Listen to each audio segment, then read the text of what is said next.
5 ทุ่ม 8 นาทีครับนะครับมาแล้วครับ สาธุครับสาธุสาธุครับผมเข้าสู่รายการ The Hien ทาง FM 104.50 เมกะเฮิรตซ์ครับนี่คือสถานีวิทยุเพื่อการศึกษาพระพุทธศาสนาและวัฒนธรรมนะฮะออกอากาศเป็นประจำตั้งแต่วันจันทร์จนถึงวันศุกร์และก็ฐานประจำการของเราอยู่ที่วัดฝายหินฮะอยู่หลังมหาวิทยาลัยเชียงใหม่นะครับเป็นสถานีวิทยุสาธารณะที่เปิดตลอด24 ชั่วโมงนะฮะหลังจากช่วงรายการของเราไปแล้วเนี่ยมันจะเป็นช่วงเวลาตี 1เป็นต้นไปนะฮะอันนี้ก็จะเป็นในเรื่องของนิทานธรรมนะฮะยาวไปเลย นะฟังกันจนเพลินนะตกนรกไปแล้วขึ้นไปสวรรค์แล้วนะเช้าพอดี นะวันนี้ยังคงมีเรื่องราวที่เอามาพูดคุยกันพอสมควรแล้วก็ขอบพระคุณนะฮะหลายๆท่าน ที่อวยพรในวันพิเศษครับเดี๋ยวค่อยว่ากันเนาะนะฮะแล้วก็ผมจะบอกอะไรลืมเลยในเรื่องราวของงานบุญมีไปแล้วผมก็ลืมถามวัดฝายหิน นะคือวัดตัวเองผมก็ยังไม่รู้ในเรื่องของกฐินนะฮะ ว่าสรุปแล้วจะประมาณวันที่เท่าไหร่นะครับวันนี้ก็มีคุณผู้ฟังนะฮะอยากจะรู้เรื่องราวครั้งแรกตอนนั้นเนี่ยผมจะเล่าเรื่องขบวนเตี่ยวแดงเนาะนะฮะ ที่เรียกว่าเป็นขบวนอันร่ำรือของชาวเชียงใหม่นะมันเป็นเรื่องราวแบบไหนอะไรยังไงก็หลอนไหมก็กึ่งหลอนๆเนาะแต่ในขณะเดียวกันไม่เป็นไร นะขอบพระคุณทุกท่านนะที่อวยพรวันเกิดให้ในวันนี้ก็ครบ41พอดีฮะ ผมขั้นนิ้วไว้มุสาเล็กน้อยนะจริงๆไม่ใช่จริงๆ35 นะฮะช่างมันเถอะ อายุเท่าไหร่ก็ช่างมันเถอะนะฮะหลายคนก็ดีใจนะเด็กๆเขาจะดีใจโอ้ยวันเกิดเดี๋ยวต้องได้นิ้วนั่นของเรานี่นะฮะพอวันเกิดเนี่ยมันไม่ได้ดีใจกันแล้วนะ มันจะประมาณ นี่กูแก่แล้วไง ถูกไหมนะฮะอารมณ์ประมาณว่าไม่มีใครก็อยากถึงวันเกิดตัวเองเร็วๆ ยกเว้นเด็กๆเขาจะดีใจนะฮะอีก2 วันก็เป็นวันไหว้พระจันทร์เนาะแล้วก็จะเป็นช่วงเวลาที่หลายๆท่านก็รอคอยในส่วนของการทำพิธีอโหสิกรรมนะฮะก็เดี๋ยวจะไม่รู้ผมยังไม่แน่ใจว่าช่วงเวลานั้นน่ะเป็นช่วงเวลาพิเศษหรือเปล่านะช่วงเวลาที่เขาจัดสดหรือเปล่าช่วง18:30นะฮะเดี๋ยวผมต้องมาถามพระอาจารย์ก่อนถ้าไม่ใช่เนี่ยก็มันคือคงไม่ได้ออกอากาศหรอกเพราะว่าสถานีเนี่ยช่วงเวลานั้นเขาจะมีเจ้าของเวลาผมก็จะขอยืมห้องส่งเนี่ย นะฮะทำการอโหสิกรรมออนไลน์คือดูเสียงเพราะ นะไม่ใช่หรอกคือเสียงเพราะไม่ขี้เหร่ นะเอาละครับวันนี้ยังคงมีเรื่องราวอะไรหลายๆเรื่องเป็นเรื่องของตอบคำถามของในส่วนของสมาธิก็มีนะฮะในส่วนของพูดผีวิญญาณก็เยอะนะฮะคุณเข้าใจเรื่องเดจาวูไหมเดจาวูกับลางสังหรณ์ก็มีผู้ถามเข้ามานะฮะก็วันนี้ก็จะตอบให้ตีงูตายรู้สึกผิดเพราะว่าอย่างที่ผมเคยพูดเรื่องงูเนี่ยผมพูดไว้หลายรอบแล้วนะว่างูเป็นสัตว์ที่มีกรรมมากๆแล้วเดี๋ยวเรามาขยายความกันตรงนั้นนะฮะ แน่นอนที่สุดก็วันนี้นะฮะบอกตามตรงผมไม่ได้ลงกรุงเทพเพราะว่าความตั้งใจที่จะลงกรุงเทพเมื่อ2 วันที่แล้วเนี่ยฮะปรากฏว่าอันที่1เพื่อนๆในไลน์ส่งมานะฮะรังสิตน้ำท่วมนะฮะอยุธยาน้ำท่วมนะระหว่างทางจังหวัดนี้นู้นนั้นน้ำท่วมตายแล้ว นะฮะนึกในใจถ้ากูเอารถไปนี่เป็นเรือดำน้ำแน่ๆเลย ก็เลยไม่ดีกว่านะฮะคือรอจนรุ่งเช้าของเมื่อวานก็คือวันที่7ปรากฏว่ารุ่งเช้าวันที่7นั้นเรากัลยาณมิตรทั้งหลายเนี่ยฮะก็ส่งข้อความขึ้นมาบอกคุณเลียวอย่าพึ่งนะฮะตอนนี้มันยังตกอยู่เรื่อยๆนะฮะยิ่งระยองน่ากลัวมากนะฮะระยองน่ากลัวมากแล้วก็ที่สำคัญก็คือ กำลังตัดสินใจอยู่ปรากฏว่าในไลน์มันเด้งตึ้งตึ้งตึ้งถนนแต่ละถนนคุณพระช่วยวันนี้เป็นอัมพาตอย่างรุนแรงจำได้ไหมฮะว่ามันเคยมีฝนตกครั้งหนึ่งนะฮะตกตั้งแต่ช่วงเวลาบ่ายสามหรือบ่ายสี่เนี่ยก่อนโรงเรียนเลิกแล้วผู้ปกครองไปรับนักเรียนวันนั้นที่กรุงเทพมหานครนั้นจากอนุสาวรีย์ชัยนะฮะอนุสาวรีย์ชัยไปถึงเซ็นทรัลลาดพร้าวใช้เวลาทั้งสิ้น9 ชั่วโมงฮะจำได้ไหมฮะมันมีอยู่ปีหนึ่งซึ่งติดมหาศาลมากใครอยากจะไปใช้ชีวิตที่กรุงเทพคิดให้ดี ผมเนี่ยเคยบอกพวกเพื่อนๆอยู่กรุงเทพอย่ามาใช้รถเก๋งอย่าใช้รถเก๋งไม่ได้มันเราต้องไปประชุมมันเป็นหน้าตาเป็นโก้หรูผมเตือนไว้ตั้งนานแล้วปี54น้ำท่วมใหญ่บ้านมีรถ6 คันบ้านเพื่อนผมนะรถ6 คันมันจะเล่นเบนซ์กับ BM สุดท้ายจมน้ำทุกคันฮะนั่งร้องไห้ ดูรถนะดูปลาว่ายกระทบกระจกรถปึ้ง บอกกูแค้นปลามาก มันว่ายมาชนกระจกรถกู นะบอกแล้วว่ามันท่วมหนักนะฮะคือคุณต้องกรุงเทพเนี่ยกลายเป็นเมืองพื้นที่ต่ำเพราะอะไรรู้ไหมเพราะกรุงเทพถูกสูบน้ำด้านใต้บาดาลนะฮะเอาขึ้นมาอยู่เรื่อยๆแต่คุณไม่รู้วิธีการสังเกตว่าดินซุดนะฮะนั่นก็คือว่าคุณเห็นถนนไหมตอนแรกอะที่มันทำอะที่เขาทำนะโอ้ปรับระดับเป๊ะเลยฮะ1 ปีผ่านไปก็ยังเป๊ะอยู่ปีที่2เริ่มซุดลงมาประมาณเซนแต่คุณยังไม่รู้สึกนะฮะลองเข้าสู่ปีที่5มันเริ่มไม่เท่ากันเพราะว่าน้ำนะในพื้นดินมันถูกสูบออกไปแล้วดินมันซุดฮะนี่คือกรุงเทพผมมาสังเกตมากเพราะผมอยู่ถนนประชาราษฎร์เห็นมาตั้งแต่เด็กๆแล้วว่าโอ้ถนนมันดีมากๆซุดแล้วซุดอีกเขาปรับไป 4-5 รอบแล้วก็ยังซุดอยู่เพราะว่ามันถูกสูบน้ำจากพื้นดินนี่แหละฮะใครบอกไม่สูบอันนั้นเขาเรียกโกหกเขาแหกตาคุณ นะครับก็เลยต้องบอกว่าเนี่ยพื้นที่มันต่ำลงนะฮะแล้วเชื่อไหมว่าประเทศไทยของเราเนี่ยเสียดินแดนต่อปีนะฮะ15 กิโลเสียดินแดนให้กับภัยธรรมชาติก็คือน้ำเนี่ยมันเซาะตลิ่งตั้งแต่ริมทะเลทั้งหมดทั้ง2 ฝากฝั่งของทะเลนะฮะรวมไปถึงบางจุดซึ่งเป็นจากลุ่มน้ำต่างๆเนี่ยนะฮะตั้งแต่ตาปีภาคใต้ขึ้นมาเลยนะฮะที่ไม่ได้ทำเขื่อนมันกัดเซาะหน้าดินหมดเลยฮะเราเสียดินแดนปีละ15 กิโลเมื่อเอามารวมกันแล้วไงนะฮะนี่แหละ ไม่คิดจะทำอะไรใช่ไหมฮะแล้วทำไมน้ำท่วมบ่อยๆอ่ะปัญหาโลกแตกแต่จริงๆไม่ใช่โลกแตกเป็นปัญหาที่ผมว่านะไม่ได้มันขาดจะไปตำหนิก็ไม่ได้คนรุ่นเก่านะฮะคือผมก็ไม่เข้าใจว่างบประมาณในการไปดูการทำอุโมงค์นะฮะต่างประเทศนะฮะทำไมไม่เอามาใช้บ้างคือเขาไปดูแล้วแต่เขาก็ไม่ทำนะคุณสังเกตท่อไหมไอ้ท่อกลมๆที่ให้น้ำผ่านน่ะถ้าไม่มีท่อนะมันเป็นลำเขาเรียกลำน้ำหรือว่าลำธารธรรมดานะฮะน้ำมันก็จะโฟลว์ถูกไหมแต่พอคุณถมทางปุ๊บแล้วมีแค่ท่อกลมๆนะฮะเหมือนกระบอกหลอดไฟนะให้มันผ่านน้ำการที่มันโฟลว์ตลอดไม่เคยท่วมคราวนี้พอมันถูกกั้นแล้วมีรู2 อันเล็กๆอ่ะแทนที่ทำอุโมงค์ขนาดใหญ่นะแล้วให้มันลอดไปเลยมันจะมามากแค่ไหนก็ลอดใต้อุโมงค์ไปมันไม่เสียพื้นที่หรอกแต่ไม่ทำเป็นอย่างนี้ฮะแล้วสังเกตไหมเดี๋ยวประปาขุด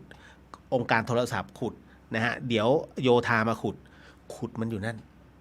พังนี่ฮะแค่นั้นแหละก็ที่พูดเพราะว่าบ้านผมก็เดือดร้อน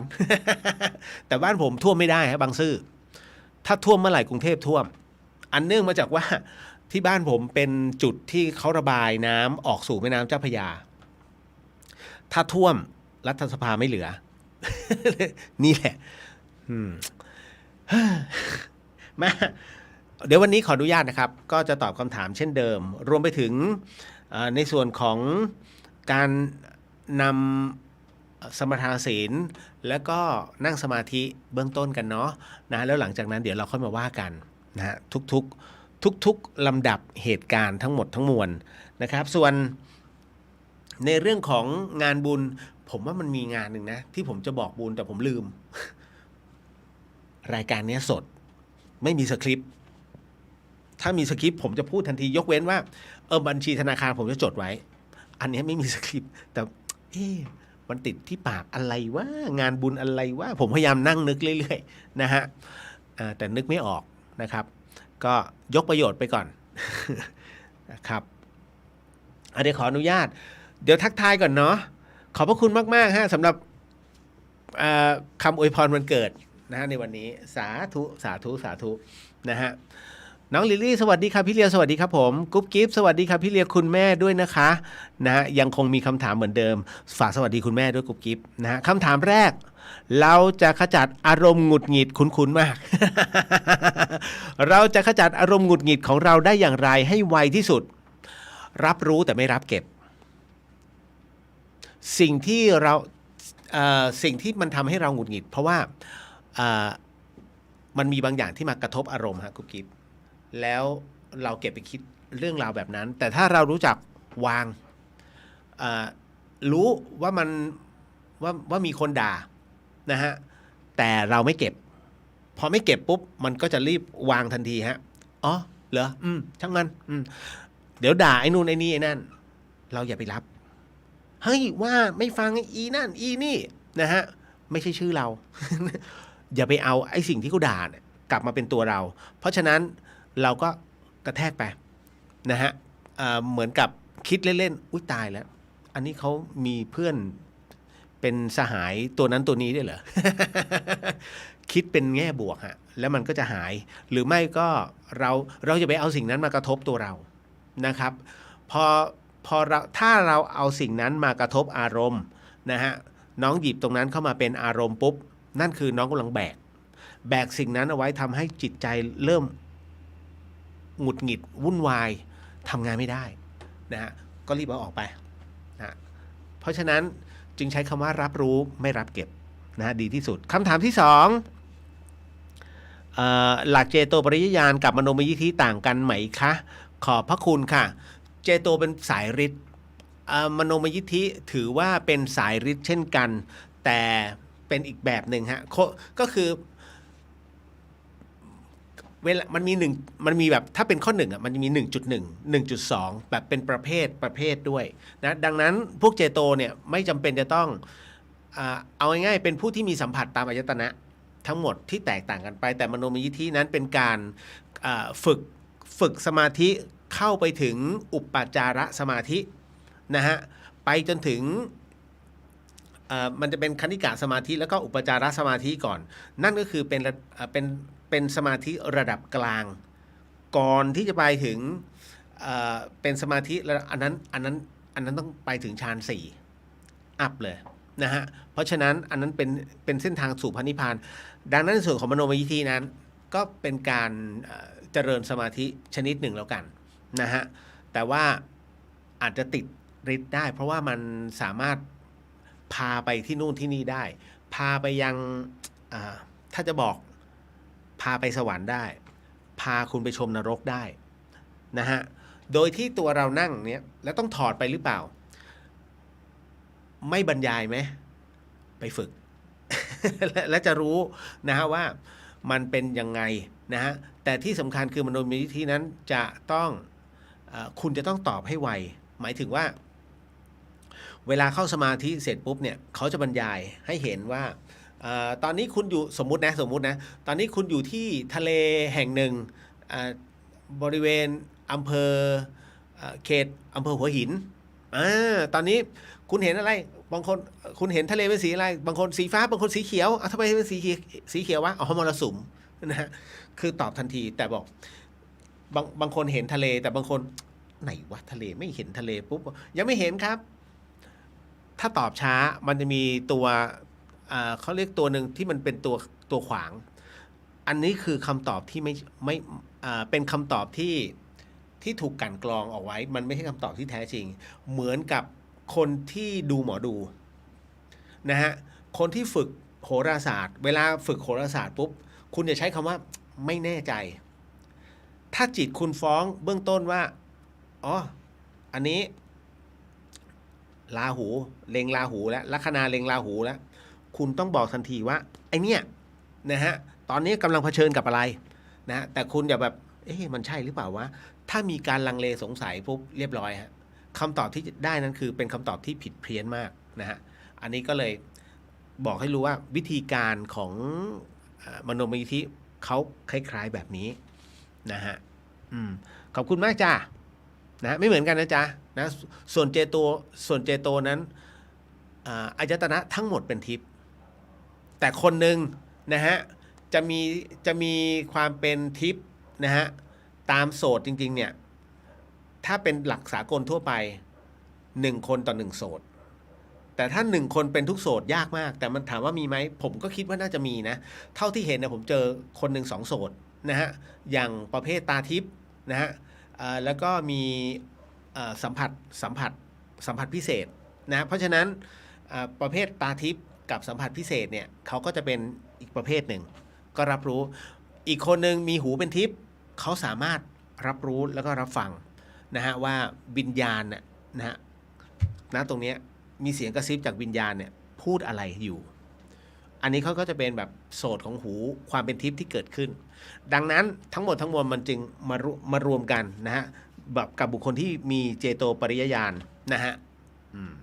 จบปิ้ง เอาละขอบคุณมากครับต่อมานะฮะหลายๆท่านผมเห็นแล้ว นะคุณณัฐสิทธิ์สวัสดีครับพี่เลียสุขสันต์วันเกิดนะครับขอบพระคุณครับ นะฮะน้องรุ่งขอบคุณนะคะนะฮะลูกสาวน่ารักมากนะฮะ นะครับขอบพระคุณมากครับที่อวยพรวันเกิดลิตเติ้ลโฮปสุขสันต์วันเกิดนะครับพี่เลียขอให้บุญรักษาสาธุขอบคุณมากจ้านะฮะเช่นกันนะฮะจำได้แล้วว่าจะบอกอะไร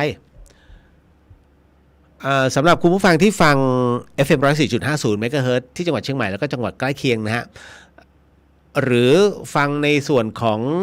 ทางสื่อโซเชียลของวัดฝายหินด้วยก็ตามนะไม่ว่าจะเป็นช่อง YouTube หรือว่าช่อง Facebook ของวัดฝายหินนะครับเดี๋ยวผมมีข่าวประชาสัมพันธ์นิดนึงก็คือว่าวันที่8วันที่9ซึ่งตรงตุลาคมซึ่งตรงกับเสาร์และอาทิตย์ของเดือนหน้านะฮะก็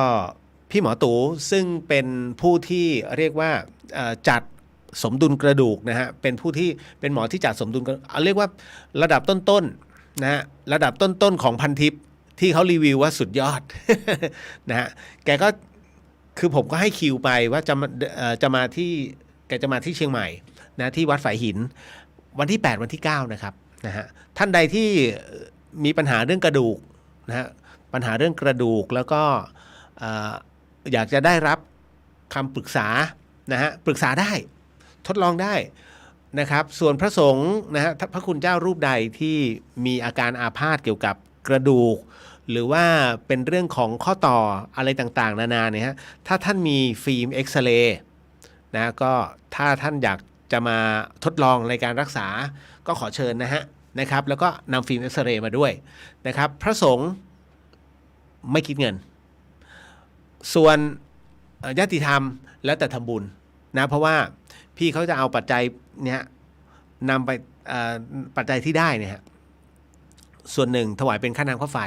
อีกส่วนหนึ่งก็เป็นส่วนที่เขาจะจัดสรรเพื่อที่จะไปนำไปบำรุงพระพุทธศาสนาต่อไปนะฮะเพราะฉะนั้นทั้งหมดทั้งมวลก็เลยบอกมานะที่นี้นะที่เดี๋ยวมีได้กลิ่นบุหรี่เอาแล้วนะได้กลิ่นยาฉุนฮะได้กลิ่นยาฉุนนะครับในห้องนี้เป็นห้องส่งไม่มีการสูบบุหรี่เกิดขึ้นพระอาจารย์ก็ไม่สูบห้องเป็นห้องที่บุทั้งหมดไว้นะฮะเก็บเสียงมีแอร์คงจะไม่ให้ปล่อยให้มีรูนะฮะข้างนอกไม่มีผู้คนเอาแล้วนะมีกลิ่นยาฉุนฮะแรงมากนะ ก็เลยอันนี้บอกไว้ก่อนนะครับแล้วก็ท่านใดที่เป็นโรคความดันสูงนะฮะหรือว่าเบาหวานต้องบอกนะฮะเพราะว่าบางทีไม่สามารถนะอันนี้ต้องดูภาวะของผู้ที่มารักษาด้วยนะฮะแล้วก็เตรียมบัตรประชาชนไว้ด้วยเพราะว่าต้องทำประวัตินะผู้ที่เข้ารับการรักษาด้วยนะฮะแล้วก็อาการอันเนื่องมาจากว่าจะต้องเช็คทั้งหมดทั้งมวลส่วนใหญ่คนขาไม่เท่ากันนะฮะเอาจริงทั้งวัยรุ่นทั้งวัยรุ่นและไม่วัยรุ่นขาไม่ค่อยเท่ากันน้องก็จะบอกว่าจริงเหรอคะขาไม่เท่ากันจริงเหรอสมมุตินะฮะถ้าคุณมีบัดดี้อยู่ข้างๆนะครับคุณใส่กางเกงขาสั้นแล้วนอนคว่ำลงโดยที่ปลายเท้าให้ชนกันนะฮะก็คือถ้านอนคว่ำเนี่ยปลายเท้าชนกันส้นเท้ามันจะชนกันถูกไหมนั่นนะฮะแล้วให้เพื่อนคุณบัดดี้คุณลองดูว่าตรงส้นเท้าฮะมันเท่ากันไหมคือถ้าเท่ากันห้ามโกงตัวเองนะหมายถึงว่าพอเสร็จปุ๊บเนี่ยให้เพื่อนลองดูนะฮะแล้วลองขีดดูแล้วคุณจะรู้ว่าขาไม่เท่ากันเกิดจากกระบวนการกระดูกมันซุดบางส่วนนะฮะก็บางคนแบกเป้หนักๆนะฮะบางคนก็เล่นกีฬาหรือว่าเป็นการกระโดดนะฮะแล้วก็ลงมาสู่พื้นนะครับแล้วน้ำหนักมันทิ้งไม่เท่ากันมันก็จะเป็นอารมณ์นั้นนะก็เลยแจ้งไว้ก่อนนะครับ89เดือนหน้าบนวัดไฟหินสาระอเนกประสงค์ขออาจารย์เรียบร้อยแล้ว มาเป็นสเต็ปนะฮะ เอาละฮะ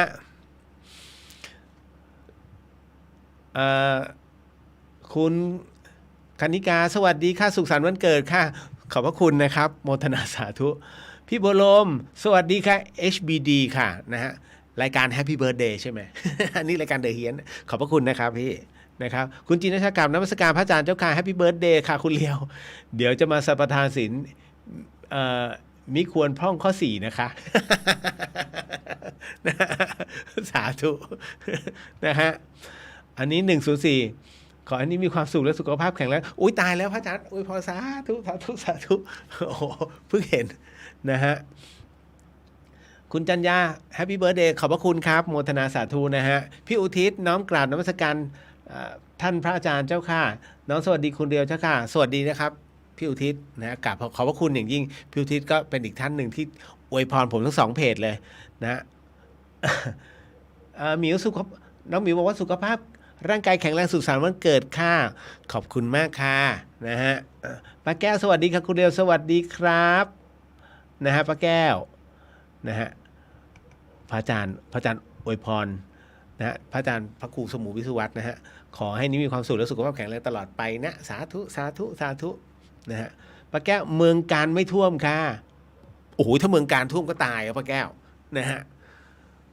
เมืองการนี่เขาเขื่อน เป็นหัวใจมากๆนะฮะน้ำที่มาจากนู่นเลยอะไรล่ะแถบอุทัยอ่ะน้ำโจรมาถึงเนี่ยเขาจะเจอเขื่อนศรีก่อนนะพอจากเขื่อนศรีเสร็จปุ๊บมาเจอท่าทุ่งนาจากท่าทุ่งนามาเจอวชิราลงกรณ์จากวชิราลงกรณ์ลงมานี่แม่กลองแม่กลองกับวชิเหมือนกันใช่ ถึงจะออกไปด้านนู้นเลยนะฮะเจอหลายเขื่อนนะแล้วก็ถ้ามาทางเส้นไซโยกยกน้อยเนาะนะฮะแควน้อยนะถ้าแควน้อยก็เส้นนู้นเลยเจอตั้งแต่เขาแหลมมาเลยฮะนะฮะ แล้วก็มาเรื่อยๆนะโอ้หลายเขื่อนอยู่นะครับจำไม่ได้นะแต่เยอะเพราะเมื่อก่อนผมจะตะลุยเมืองการ นะขจรศิลป์สวัสดีครับพี่เลียว HBD นะครับสุขสันต์วันเกิดขอบพระคุณมากครับขจรศิลป์น้องมิ้นสุขสันต์วันเกิดค่ะพี่เลียวขอบพระคุณมากค่ะน้องมิ้นนะฮะแล้วก็มาถึงอันนี้พี่อุไรวันสวัสดีสุขสันต์วันเกิดค่ะคุณเลียวขอให้มีความสุขและสุขภาพแข็งแรงนะขอบพระคุณมากครับพี่นะฮะจะมีใครในโลกอวยพรได้หาเท่าคุณพุทธิสิทธิ์อวยพรให้คุณเลียวไม่มีอีกแล้ว ไม่พอดีนิดนึงมันโผล่เข้ามาในตัวเฟซไงผมก็เลยไอ้นี่เฮ้ยหน้าตามันดีไว้ อวยพรมันซะหน่อยนะก็เลยให้เรียวเดอะเฮียนมันหน้าตาดีนะขอให้หล่อขอให้รวยนะฮะอะไรประมาณนี้ นะคุณคุณนุ้ยสวัสดีค่ะสุขสันต์วันเกิดค่ะพื้นหลังสวยค่ะวันเปรตพีเดือนกันยาเป็นความเชื่อที่อิงความเป็นไปได้หรือเปล่าคะยังคงมีความสงสัยใช่ครับนะฮะก็มีความเชื่อเช่นนั้นและเดี๋ยววันนี้มีเรื่องราวของการปลดปล่อยของเปรตที่ถามมาด้วยก็เดี๋ยวจะทีเดียวเลยแล้วกันเนาะนะฮะตามนั้นพี่วรันทรสวัสดีครับคุณเรียวสวัสดีครับพี่นะครับคุณปาล์มรายงานตัวคุณเรียวบวกอีก1 ปีไม่เจ็บไม่จนนะคะขอบพระคุณครับนะฮะแหมแต่คำว่าบวก1 ปีมันทรมานนะคุณปริญญาสวัสดีครับพี่เรียวสวัสดีครับพี่ตู่ HBD to you ครับเรียวนะฮะก็ขอบพระคุณครับพี่นะฮะพี่หมอตู่ฮะเดี๋ยว8-9เจอตัวจริงตัวเป็นๆนะฮะแต่เจอกับเขาที่ไรก็จะเจอพร้อมกับความเจ็บปวดฮะ ความเจ็บปวดที่มีความสุข นะฮะขอบพระคุณนะฮะอันนี้คุณใกล้รุ่งสุขสันต์วันเกิดค่ะคุณเลียวครับผมขอบพระคุณนะฮะขอบพระคุณมากๆนะครับแล้วก็มาทัชพลบอกว่าผมอยากจะทราบมีเทพดีและเทพไม่ดีเทวดาดีและเทวดาไม่ดีไหมครับในเรื่องของวิทยาธรเนี่ยนะฮะหรือว่าทวยเทพเทวดาเทพนั้นก็แบ่งจะสังเกตไหมนะฮะเทพฝรั่งเนี่ยเขาก็จะแบ่งเหมือนกันว่าฝ่ายนี้ดีฝ่ายนี้ไม่ดี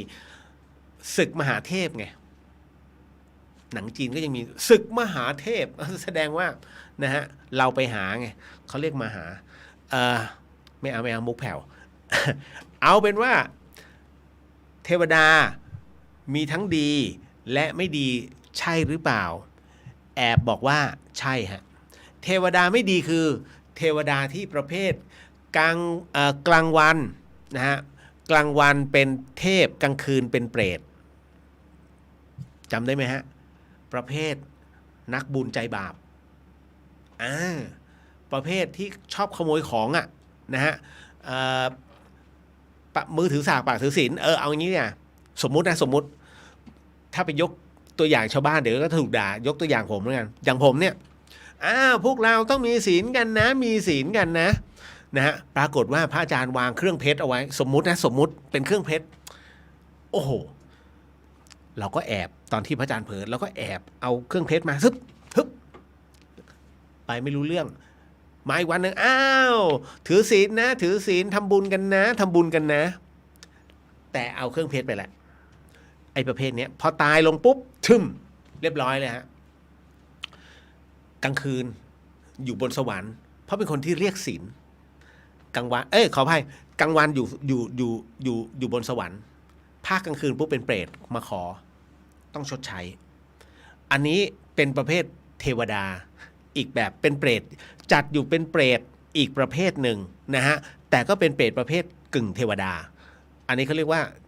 เทวดาประเภทชั่วส่วนใหญ่แล้วเทพส่วนใหญ่จะเป็นเทพดีฮะทำไมต้องเป็นเทพชั้นดีเขาต้องการทำบารมีต่อนะฮะเทวดาต้องการทำบารมีนะฮะคุณเราเป็นมนุษย์เรายังมี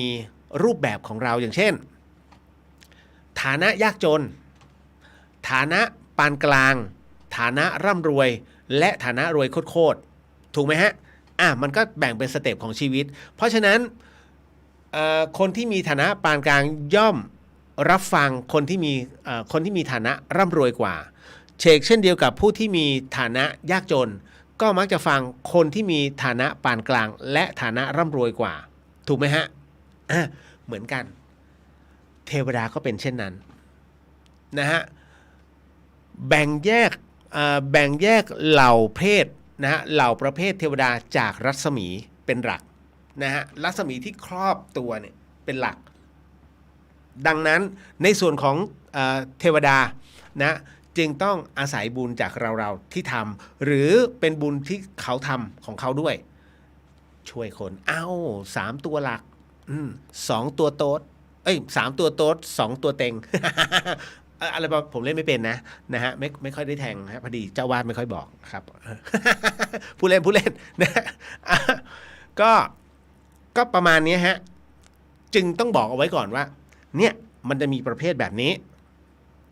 กับอีกประเภทหนึ่งนะฮะอย่างที่บอกว่าอันนี้กรณีของเทพเนี่ยเขามีอยู่แล้วเทพเขาไม่ถือสากันผลประโยชน์ในการรบกันฝ่ายดีและฝ่ายเสียคือผลประโยชน์แห่งบุญทั้งนั้นเฮ้ยไม่ได้เราต้องทำให้มันเจ็บก่อนแล้วเดี๋ยวเราต้องเข้าไปช่วยมันเพื่อไม่ให้มันเลิกนับถือองค์นี้มีเขาเป็นศึกมหาเทพกันนะฮะแล้วสุดท้ายเทพก็ต้องถูกเขาเรียกถูกตัวกรรมเนี่ยเล่นงานต้องกลับมาเป็นมนุษย์เหมือนเดิมยังมีโอกาสนะจ๊ะนะฮะต่อมากุ๊บกิ๊บบอกแต่ฝึกได้ใช่ไหมคะรู้สึกสนใจครับฝึกได้ฮะฝึกได้นะครับ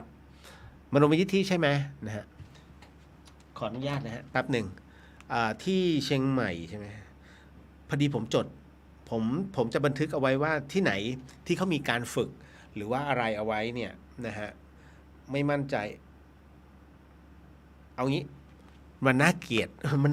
มาบอกออกอากาศเอาว่าเดี๋ยวเอาไว้สักวันอาทิตย์เนาะช่วงบ่ายๆเดี๋ยวพี่เลียวอินบ็อกซ์บอกนะฮะกุ๊บกิ๊บผมเป็นคนขี้ลืมนะพี่เป็นคนขี้ลืมกุ๊บกิ๊บต้องเตือนพี่วันอาทิตย์หลังจากที่พี่เลียวทำบุญเป็นที่เรียบร้อยแล้วนะจ๊ะอันนี้น้องพัชบลขอให้พี่เลียวมีความสุขครับอายุยืนนานและรวยๆอยู่กับรายการเดอะเฮียนเป็นไงขอบพระคุณครับก็พยายามจะอยู่ให้นาน ตามสังขารเท่าที่จะทำได้ นะฮะผมเข้าใจนะว่าหลายๆท่านเนี่ยบอกว่าพี่เลียวมันว่ะ พี่เลียวมึงอย่าเพิ่งเลิกได้ไหมไม่ได้หมอจำกัดให้พี่จัดรายการได้แค่2 ชั่วโมงเอาจริงนะหมอไม่ให้พี่จัดรายการช่วงเวลา5 ทุ่มจนถึงตี 1นะเพราะเมื่อก่อนมันเที่ยงคืนถึงตี 3ถามพระอาจารย์ได้นั่นคือโผล่มาหลอนแต่หลังจากที่กล้ามเนื้อหัวใจตายฉับพลันเนี่ยนะฮะคุณหมอบอกว่าให้ลดเวลาลงผมก็เลยบอกว่างั้นเอาช่วงเวลาไหนดีหมอเย็นไงผมเลยโอ้ผีไม่ออกเย็นหมอ นะโอ้ยนะฮะผีออกดึกบอกโอ้งั้นคุณก็ลดเวลาลงหน่อยผมเลยบอกงั้นเอา5 ทุ่มจนถึงตี 1แล้วกันมันเป็นช่วงจังหวะทางคสช.เขาล้างคลื่นพอดีช่วงนั้นก็เลยได้จังหวะที่หยุดไปประมาณครึ่งปีอ่ะคือล้างไพ่ทั้งหมดเลยคลื่นทั่วประเทศที่เขาประท้วงกันเนี่ยนั่นมันเพื่ออะไรนะฮะแล้วก็จากนั้นหลังจากที่ทั้งหมดกลับสู่สภาวะปกติก็เราก็กลับมาจัดรายการก็มาร์กเวลาใหม่พอดีพระอาจารย์ก็ล้างหน้าผังเหมือนเดิมเพราะมันต้องส่งใหม่ ส่งใหม่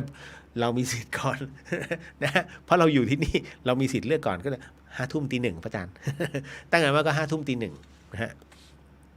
โอ้ยจะมาให้ประมาณว่าเร็วไปกว่านี้ก็สงสารผมเถอะคุณ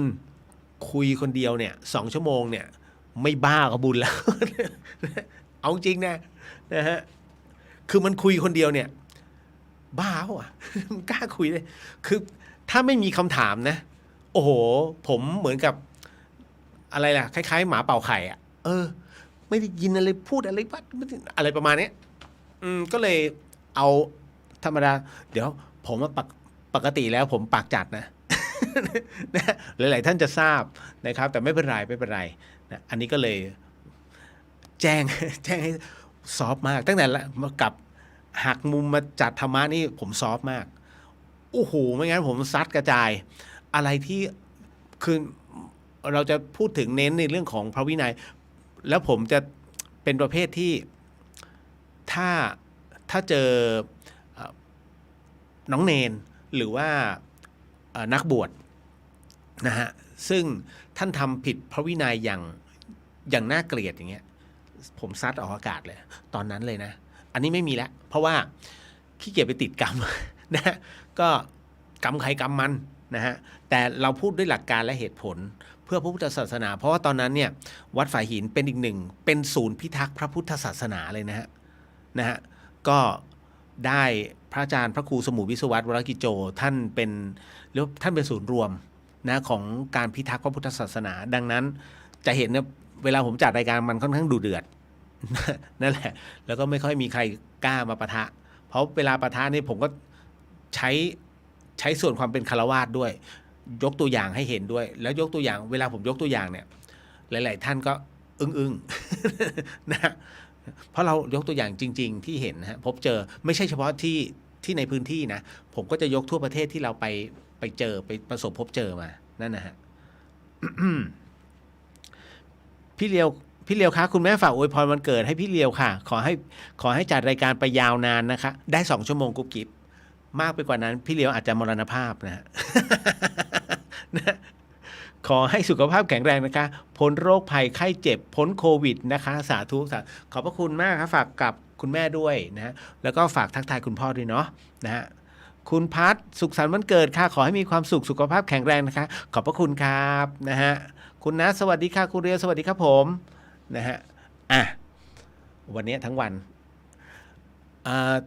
ท่านใดที่ผมไม่ได้ยังไม่ได้ตอบใน Facebook นะครับคือผมไม่ copy คือถ้าท่านใดที่สนิทกับผมจะรู้ครับว่าผมจะไม่ copy คำว่าขอบคุณมากนะครับหรือว่าขอบพระคุณเป็นอย่างสูงผมพิมพ์คนต่อคนนะฮะซึ่งน้องๆหลายคนก็บอกพี่ทำไมไม่ copy แล้วแปะมันไม่ใช่สิ่งที่เขามอบความรู้สึกตรงนั้นให้เราผมจึงเคารพทุกคำอวยพรที่หลายๆท่านส่งมาให้ผมก็เลยต้องค่อยๆพิมพ์นะฮะแล้วก็ส่งให้ส่วนใหญ่ผมจะพิมพ์จะไม่ค่อยใช้โน้ตบุ๊กมันหาไอคอนหัวใจลำบากใช้โทรศัพท์ตึกมันก็เลยช้าหน่อยนะฮะก็จะพยายามตอบให้หมดนะฮะแต่ว่าท่านใดที่ผมข้ามไปต้องขออโหสิด้วยไม่ได้ตั้งใจแต่ว่าน้อมรับในคำอวยพรแล้วก็ขอบพระคุณออกอากาศมาณที่นี้ด้วยเช่นกันนะฮะก็โตแล้ว นะฮะผมวัยกำลังโตฮะคุณศิราวรีนะฮะบอกขอให้สุขภาพแข็งแรงนะคะขอบพระคุณครับผมแหมถ้าจะอ่านก็กระไรอยู่นะฮะเรื่องของค่าเอง HPD ครับพี่ริวขอบคุณมากครับน้องนะฮะโอ้นะฮะ เทวันทรัพย์สินสวัสดีครับพี่สวัสดีจ้าพ่อหนุ่ม ปีนี้อิ่มบุญอุ่นกายน้องนะฮะต้องบอกเลยว่ามันมากไปบ้านเสาหินไปเปิดดูแผนที่ไทยพม่าฮะตรงนั้นเลย พี่เจี๊ยบสวัสดีจ้าน้องเรียวสวัสดีครับพี่นะฮะแล้วก็คุ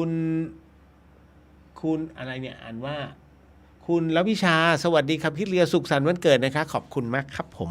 นะฮะน้อมรับเลยนะฮะณตรงนี้เอาล่ะ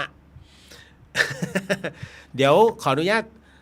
นำสมาทานศีลก่อนเนาะนะแล้วหลังจากนั้นไปนั่งสมาธิกันสัก 2-3 นาทีนะเพื่อเป็นสิ่งที่เรียกว่าเรานะจะได้มีกำลังต่อไปนะถ้าพร้อมแล้วขออนุญาตเป็นตัวแทนนะครับสำหรับในการกล่าวสมาทานศีลท่านใดที่ไม่สะดวกให้น้อมจิตตามนะครับเดี๋ยวขออนุญาตตั้งนะโม3 จบสาธุสาธุสาธุครับนะโมตัสสะภะคะวะโตอะระหะโตสัมมาสัมพุทธัสสะนะโมตัสสะภะคะวะโตอะระหะโตสัมมาสัมพุทธัสสะนะโมตัสสะภะคะวะโตอะระหะโตสัมมาสัมพุทธัสสะพุทโธธัมโมสังโฆศีลข้อ 1ไม่ฆ่าสัตว์ศีลข้อ 2ไม่ลักทรัพย์ศีลข้อ 3ไม่ประพฤติผิดในกามศีลข้อ 4ไม่พูดเท็จศีลข้อ 5ไม่ดื่มสุราและของมึนเมาบัดนี้ข้าพเจ้าตั้งใจรักษาศีลแล้วบัดนี้ข้าพเจ้าคือผู้มีศีลข้าพเจ้าผู้มีศีลละอาย ต่อการทำความชั่วกลัวต่อผลของบาปกรรมข้าพเจ้าผู้มีศีลมีฮิริโอตปะมีกายเป็นมนุษย์มีใจเป็นเทวดาเป็นมนุษสเทโวเข้าถึงความเป็นสหายกับเราเทวดาทั้งหลายณบัดนี้ข้าพเจ้าทั้งหลายขออดโทษลดกรรมที่ข้าพเจ้าประมาทพลาดพลั้งในช่วงวันนี้ลงในฉับพลันและขอให้กรรมดีที่ข้าพเจ้าหรือเหล่ากัลยาณมิตรได้ทำไว้นั้นขอจงมาแทรกส่งผลบุญนี้ให้ข้าพเจ้าได้มีความสุขและประสบผลสำเร็จตลอดไปเถิดสาธุสาธุสาธุอนุโมทามินะฮะเป็นที่เรียบร้อยครับก็เพื่อน้องกุ๊กกิ๊บบอกขอโทษที่ทำให้พี่เดียวรำคาญนะคะสาธุไม่รำคาญเลยน้องบอกแล้วว่าสงสัยต้องถามนะฮะเพราะว่าไม่ใช่กุ๊กกิ๊บถามคนเดียวพี่ๆอีกหลายคนเขาก็ถาม เดี๋ยวน้องจะเข้าใจผิดนะครับดีมากๆฮะในเรื่องของคำถามเมื่อเราต้องการรู้เราก็ต้องถามนะฮะเอาละมาเข้าสู่ในช่วงของการนั่งสมาธิฮะเพราะฉะนั้นในตรงนี้นี่เองก็ขอสัก3 นาทีเนาะนะครับเพื่อเป็นกำลังของเรานะฮะในเรื่องของการทำให้จิตนั้นมันตั้งมั่นนะครับ ถ้าเป็นเช่นนั้นถนัดแบบไหนเราเข้าสมาธิพร้อมๆกันตอนนี้เป็นเวลา23:49 นาทีเราจะไปออกตรงช่วงเวลาเอาตอนนี้50นะฮะไปออก53แล้วกันเนาะเพราะฉะนั้นเข้าสมาธินิดนึงครับค่อยๆหลับตาขออนุญาตบรรยายไปด้วยนะฮะหลับตาลงครับนะฮะท่านใดที่เดินกรรมฐานนะฮะก็เป็นกรรมฐานน้ำเย็นก็สามารถนะครับที่จะกำหนดความเย็นได้ท่านใดที่จะพุทโธก็ให้เพ่งไปที่ลมหายใจดังนั้นทั้งหมดทั้งมวลนะฮะก็ให้เรานั้นได้เพ่งไปนะครับให้เข้าไปสู่ในสภาวะแห่งความว่างนะฮะดังนั้นในการฝึกกรรมฐานนั้นแน่นอนฮะจะทำแต่เฉพาะความสงบนั้นคงไม่พอแต่ก็ไม่ทำความสงบเลยก็ไม่ได้ถ้าเราไม่ทำความสงบเลยใจฟุ้งซ่านเราก็จะดูสภาวะไม่ออกซึ่งมันก็เหมือนกับทะเลหรือที่มันเจอคลื่นแรงๆนะเราดูปะการังดูปลาใต้ทะเลดูไม่ได้มองไม่เห็นคลื่นมันแรงนะทะเลมันก็นิ่งๆสงบไปดำน้ำดูปะการังดูอะไรก็ดูง่ายจิตที่มันกระเพื่อมหวั่นไหวมากมันดูสภาวะไม่ได้พอเราฝึกจนจิตของเรานั้นสงบตั้งมั่นแล้วเนี่ยเราถึงจะเจริญปัญญาได้แต่ถ้าจิตฟุ้งซ่านเจริญปัญญาไม่ได้ทำไมต้องใช้จิตตั้งมั่นสงบอย่างเดียวไม่ได้มันต้องตั้งมั่นถ้าจิตสงบจิตก็จะไปจมอยู่กับอารมณ์กรรมฐานใดๆอันหนึ่งนิ่งๆอยู่ในอารมณ์นั้นไม่ตั้งมั่นแต่ก็เรียกว่าไปตั้งแช่อยู่ที่ตัวอารมณ์มันจะไม่เดินปัญญามันจะสงบเฉยๆพักผ่อนมีความสุขเราก็พัฒนาจิตใจให้มันตั้งมั่นขึ้นมาสงบด้วยตั้งมั่นด้วยถ้าจิตตั้งมั่นมันก็มีความสงบอยู่ในตัวของมันโดยวิธีการฝึกจิตตั้งมั่นนั้นมันมีด้วยกัน2 วิธีตั้งมั่นชนิดที่1ก็คือการเข้าฌานถ้าเราเข้าฌานไม่ได้ก็จะไม่มีจิตตั้งมั่นด้วยวิธีนี้อย่างพวกเราบางคนนั้นเข้าฌานได้เราก็ทำกรรมฐานไปจนถึงกระทั่งจิตมันไปรวมๆลงไปมันเห็นความรู้สึกนึกคิดทั้งหลายมันแยกออกไปอย่างเวลาเราภาวนาจิตมันก็มีวิตกวิจารอย่างนี้ตรงวิตกวิจารเนี่ยฮะจิตมันยังไม่ตั้งมั่นแต่มันเริ่มสงบแต่มันยังไม่ตั้งมั่นไปสงบก็ไปนึกถึงไประลึกถึงอารมณ์กรรมฐานเราเรียกว่าวิตกจิตมันเคล้าเคลียอยู่กับอารมณ์กรรมฐานโดยเราไม่ได้จงใจหรือว่าบังคับเราเรียกว่าวิจาร ตรงนี้จิตยังไม่ตั้งมั่นแค่สงบเบื้องต้นเท่านั้นนะฮะเพราะฉะนั้นพอเราภาวนาเราเห็นเลยตอนนี้จิตมันไหลไปอยู่ที่ลมหายใจนะฮะจิตมันไหลไปอยู่ที่ท้องอะไรอย่างเนี้ยจิตมันก็จะไปตรึกในอารมณ์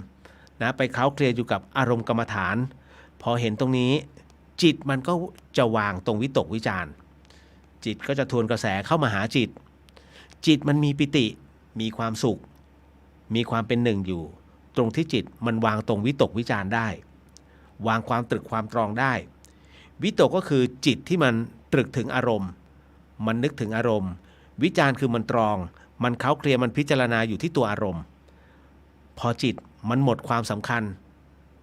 นั่นก็หมายถึงในตัวอารมณ์วางวิตกวิจารมันก็จะทวนกระแสมาหาจิตเพราะฉะนั้นในฌานที่2ตัวผู้รู้จะเกิดขึ้นสมาธิชนิดตั้งมั่นจะเกิดขึ้นนั่นเองฮะเอาละครับ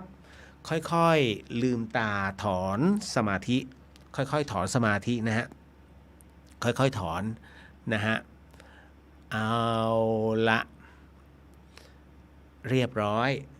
สาธุสาธุสาธุครับโมทนาสาธุนะครับสำหรับผู้ที่เจริญสมาธิในวันนี้นะฮะดีไหมนะฮะเพียงแค่เรานิ่งๆฮะช้างกระดิกหูงูแลบลิ้นแค่นี้เราก็ได้บุญเยอะฮะนะครับเอาละต่อมานิดหนึ่งนะครับป้าแก้วบอกว่าพอคุณเร็วขึ้นนะโมนะพุทโธเหมือนพระอาจารย์มาเองเลยค่ะสาธุไม่นะ ไม่นะครับคืออย่างนี้วันนี้ผมก็ได้คุยกับพระอาจารย์คเชนฮะนะพระอาจารย์คเชนสุนทโรผมก็เลยถามเรื่องที่มีน้องมาเล่าให้ผมฟังนะบอกว่าพระอาจารย์หลวงพี่ไปอยู่นู่นเหรอ คุณผู้ฟังที่ฟัง FM 104.50 เมกะเฮิรตซ์นะฮะผมกำลังคำว่าหลวงพี่ในที่นี้หมายถึงว่าพระอาจารย์ภัสกร ภูริวัฒโนนะฮะพระอาจารย์ภัสกรนั้นท่านเป็นอดีตผู้อำนวยการธรรมสถานมหาวิทยาลัยเชียงใหม่แล้วก็เป็นอีกหนึ่งพระนักเทศน์ระดับต้นๆของประเทศไทยซึ่งท่านมรณภาพไปเมื่อวันที่14มีนาคมปี2564ปีที่แล้วแล้วคราวนี้ก็คือว่าล่าสุดนะฮะที่กำลังพูดถึงก็คือพระอาจารย์คเชนสุนทโรพระอาจารย์คเชนนั้นฉายาท่านคือเสือใต้หลวงพี่ภัสกร ภูริวัฒโนฉายาว่าสิงห์เหนือเวลาท่านไปไหนเนี่ยท่านจะเทศคู่กันแล้วสนุกมากนะฮะสนุกสุดๆต้องบอกว่าหาท้องแข็งอ่ะเป็นธรรมะที่เรียกว่าไม่ต้องเติมมุกกันมากท่านจะใส่กันเอง นะเขาเรียกมวยถูกคู่นะฮะพอคราวนี้หลวงพี่ท่านมรณภาพลงเนี่ยกระดูกท่านก็ถูกแบ่งออกเป็นหลายส่วนเหมือนกันก็คืออย่างเช่นส่วนใหญ่แล้วจะเอามาไว้ที่ธรรมสถานมหาวิทยาลัยเชียงใหม่นะฮะก็บรรจุอัฐิธาตุไว้บรรจุอัฐิไว้ข้างหน้าส่วนที่2อยู่บนวัดไฟหินซึ่งเป็นอีกหนึ่งชิ้นที่เป็นเกล็ดพระธาตุขึ้นส่วนที่3ก็อยู่กับผมนะฮะแล้วก็ส่วนที่4อยู่ที่วัดสันติธรรมส่วนที่5ก็จะมีอยู่ตามลูกศิษย์ลูกหานะ5 6 7อีกส่วนหนึ่งเนี่ยที่สำคัญเลยก็คือเป็นส่วนที่จำได้ไหมฮะท่านใดที่ไปในงานเผาศพหลวงพี่ท่านเนี่ยนะฮะแล้วตอนที่เก็บกระดูกจะมีส่วนหนึ่งที่เอาไว้ในโกฐนะฮะเพื่อที่เอาบรรจุไว้ที่วัดมกุฏนะฮะแต่คราวนี้ค่าเช่านะฮะค่อนข้างจะแพงมากนะฮะก็เรียกว่าเกือบแสนนะแค่ไว้กระดูกนี่เนี่ยนะฮะเกือบแสนก็เลยมองว่าถ้าอย่างนั้นเอาไปตามที่เหมาะที่ควรครั้งหนึ่งพระอาจารย์ภัสกรนั้นเคยปรารภบอกว่านะกับลูกศิษย์ลูกหาบอกว่าอยากจะไปที่สถานปฏิบัติธรรมวิมุตโตไทยที่ปากช่องนะฮะของพระอาจารย์คเชนสุนทโรซึ่งเรียกว่าท่านเป็นพระน้องนี่แหละก็คือเสือใต้นะครับหลวงพี่ปรารภเสมอจนกระทั่งจนแล้วจนรอดท่านรับนิมนต์จนไม่มีเวลาฮะในที่สุดท่านก็มรณภาพลง จากวันนั้นถึงวันนี้หลวงพี่ยังไม่เคยได้ไปนะฮะแต่พอณช่วงสัปดาห์ที่ผ่านมาปรากฏว่ากระดูกของท่านนะฮะถูกบรรจุนะเป็นที่เรียบร้อยแล้วเนี่ยถูกนำเอาไปไว้ที่เอาไปมอบให้พระจังกเชนไปอยู่ที่สำนักเลยที่สถานปฏิบัติธรรมวิมุตโตไทยพระอาจารย์กเชนก็เลยให้เอาไว้ด้านหน้าเลยไม่ใช่ด้านหน้าสถานปฏิบัติธรรมนะคือในห้องที่ใช้ในการสอนเพราะเวลาท่านสอนคู่กันพระอาจารย์ก็เลยให้ตั้งไว้ข้างในและคราวนี้ปรากฏว่าผมก็ถามว่าที่มีคนเจอหลวงพี่จริงเหรอพระอาจารย์ก็เลยบอกว่าไม่รู้อ่ะแต่ว่าอันนี้ผมเพิ่งคุยเมื่อช่วงหัวค่ำนะช่วงประมาณทุ่มกว่าพระอาจารย์ก็บอกว่าอย่างนี้ เราก็เดินตรวจที่ด้านหน้าวันมาเลยวันที่ลูกศิษย์เขาเอากระดูกท่านมาให้เอามาไว้วันนั้นเลยนะไว้เสร็จปุ๊บ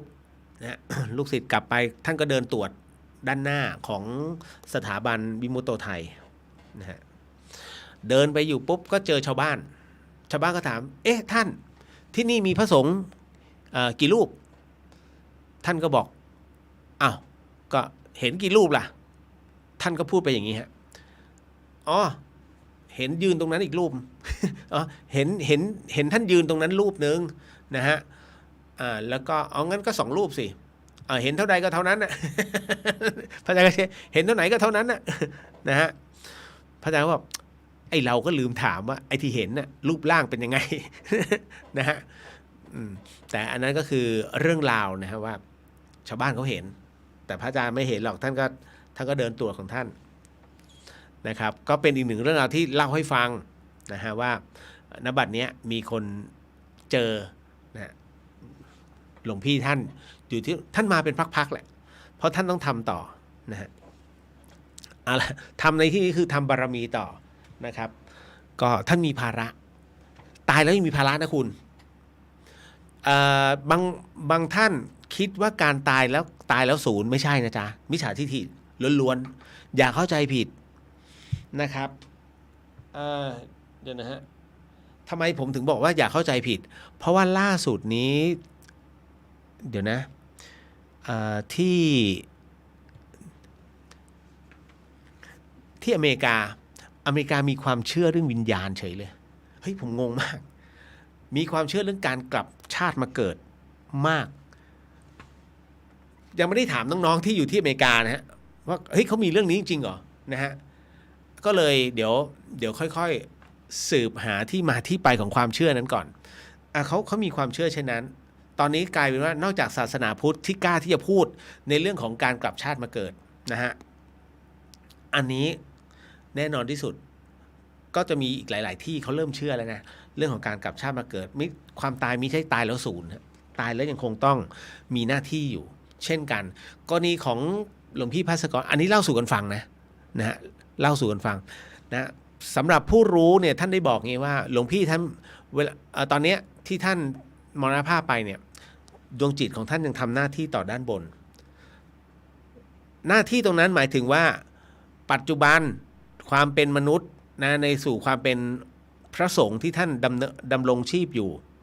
ท่านทำหน้าที่อะไรอยู่หลวงพี่ทำหน้าที่เป็นพระนักเทศนะนำหลักวิทยาศาสตร์มาเทศนะให้เปรียบเทียบให้เห็นเลยว่าจริงๆแล้วพระพุทธศาสนาค้นพบก่อนวิทยาศาสตร์แต่หลวงพี่เนี่ยก็เลยใช้วิธีการย้อนกลับไปสังเกตไหมฮะท่านจะเป็นผู้ที่คิดไม่เหมือนใครทำไมจึงเป็นเช่นนั้นท่านคิดว่าหนังเรื่องพี่มากพระโขนงทำไมถึงดังเป็นหนังไทยที่ไม่กี่เรื่องที่ทำเงินได้ถึง1,000 ล้านนะพี่มากพระโขนงไม่ใช่ไอ้แดงพระโขนงนะนั่นไม่ใช่นะพี่มากพระโขนงนั้นไม่ได้ย้อนเขาไม่ได้เล่าเรื่องของแม่นาคเขาไม่ได้เล่าเรื่องผีแม่นาคพระโขนงแต่เขาเล่าเรื่องของสามีของแม่นาคพระโขนงก็คือพี่มากพระโขนงดังนั้นณตรงนั้นเองเนี่ยความแตกต่างภาพที่เห็นของพี่มากกับสิ่งที่เราไม่เคยรู้มาก่อน กำลังเล่าย้อนมาหาแม่นาคหลวงพี่เช่นกันฮะหลวงพี่รับรู้อยู่แล้วว่าทุกคนรู้อยู่แล้วว่าพระพุทธศาสนาเนี่ยนะศาสนาพุทธของเราเนี่ยค้นพบอะไรมาบ้างแต่มันจะมีประเภทบุคคลประเภทหนึ่งเฮ้ยงมงายไม่เชื่อหรอกพิสูจน์ได้เปล่าพระอาจารย์ภัสกรจึงต้องใช้วิทยาศาสตร์เข้ามานะฮะเข้ามาพิสูจน์ว่าอ๋อไอสิ่งนี้ไงนะฮะทฤษฎีสัมพัทธภาพที่ไอน์สไตน์คิดเนี่ยนะฮะอะไรที่เร็วกว่าแสงเวลาจะยืดออกนี่ไงไอน์สไตน์ค้นพบแต่หลวงพี่ก็จะมีแต่พระพุทธเจ้าค้นพบมาก่อนเห็นไหมฮะท่านเอาวิทยาศาสตร์นำแต่จะบอกว่าสิ่งที่ท่านเอามานำเนี่ยมันด้อยลงแต่หลักพระพุทธศาสนาที่พระพุทธเจ้าค้นพบเนี่ยหลวงพี่ชูอันนั้นอันหลังมาคือหักมุกไงมันก็เลยทำให้น้ำหนักของวิทยาศาสตร์ที่เดี๋ยวคนนี้ค้นพบเดี๋ยวนะฮะพอมันพรั่งพรูปุ๊บอ๋อนี่ไงหลักเนี้ยพระพุทธเจ้าท่านค้นพบมาตั้งนานแล้วเศรษฐศาสตร์เพื่อพุทธศาสนานะฮะพุทธเศรษฐศาสตร์เกี่ยวกับอะไรฮะถ้าเศรษฐศาสตร์มันต้องเรื่องการเงินถูกไหมแต่พอมาวิเคราะห์เสร็จปุ๊บพุทธเศรษฐศาสตร์ดำเนินแบบไหนอะไรยังไงพระพุทธเจ้ามีหมดแล้วฮะท่านจัดการไว้บอกแล้วทุกแขนงที่น้องเรียนเนี่ยในคณะมหาวิทยาลัยนะฮะมีหมดแล้วฮะหลักพระพุทธศาสนาดังนั้นทั้งหมดทั้งมวลระบบ AI มีมานานแล้วแต่คุณต้องฝึกนะจริงๆระบบ AI ก็คือการขับเคลื่อนด้วยระบบดิจิตอลทั้งหมดทั้งมวลการสั่งการทั้งหมดทั้งมวลเนี่ยรับรู้นี่นู่นนั่นเนี่ยศาสนาพุทธเขามีมาก่อนแล้วแต่ต้องฝึกเข้าสมาธินั่งสมาธิเยอะๆนะฮะแล้วเดี๋ยวก็จะคุยกันทางโทรจิตได้ สุดยอดนะฮะเพราะฉะนั้นไม่ต้องไปรอภาพฮอโลแกรมไม่ต้องฮะนะไอฮอโลแกรมนั้นถือว่าเบมากเจออันนี้จิตกับจิตคุยกัน จบฮะเรื่องจิตกับจิตคุยกันมีมาแล้วนะฮะตอนนี้ก็น่าจะเล่าได้แล้วเพราะว่าครูบาอาจารย์ท่านก็ละสังขารลงไปหมดแล้วนะครับถ้าย้อนกลับไปสักประมาณปีสักเอาสัก53-54เนาะดูดีหน่อยย้อน10 ปีที่แล้วแล้วกันนะฮะสักปี55ที่อำเภอแม่แตงจังหวัดเชียงใหม่นะครับก็เรียกว่าจะมีครูบาอาจารย์นะ3 รูปเรียกว่าเราใช้คำว่าเป็นพระอรหันต์แล้วกันเนาะนะครับเพราะว่าคงจะใช้ได้แล้วล่ะนะเพราะว่าท่านละสังขารแล้วนะฮะแล้วก็อัฐิธาตุของท่านเป็นพระธาตุผมกำลังพูดถึงหลวงพ่อประสิทธิ์บุญยมัคคโรแห่งวัดป่าหมู่ใหม่รูปที่2พระอาจารย์เปลี่ยนปัญญาปทีโปนะครับที่วัดอรัญญวิเวกและรูปที่3ก็คือหลวงปู่สังสังกิจโจแห่งวัดป่าอาจารย์ตื้อนะฮะทั้ง3รูปนั้นถือได้ว่าเป็นสหธรรมิกนะฮะเป็นสหมิกซึ่งกันและกันครูบาอาจารย์ทั้ง3รูปไม่พกมือถือ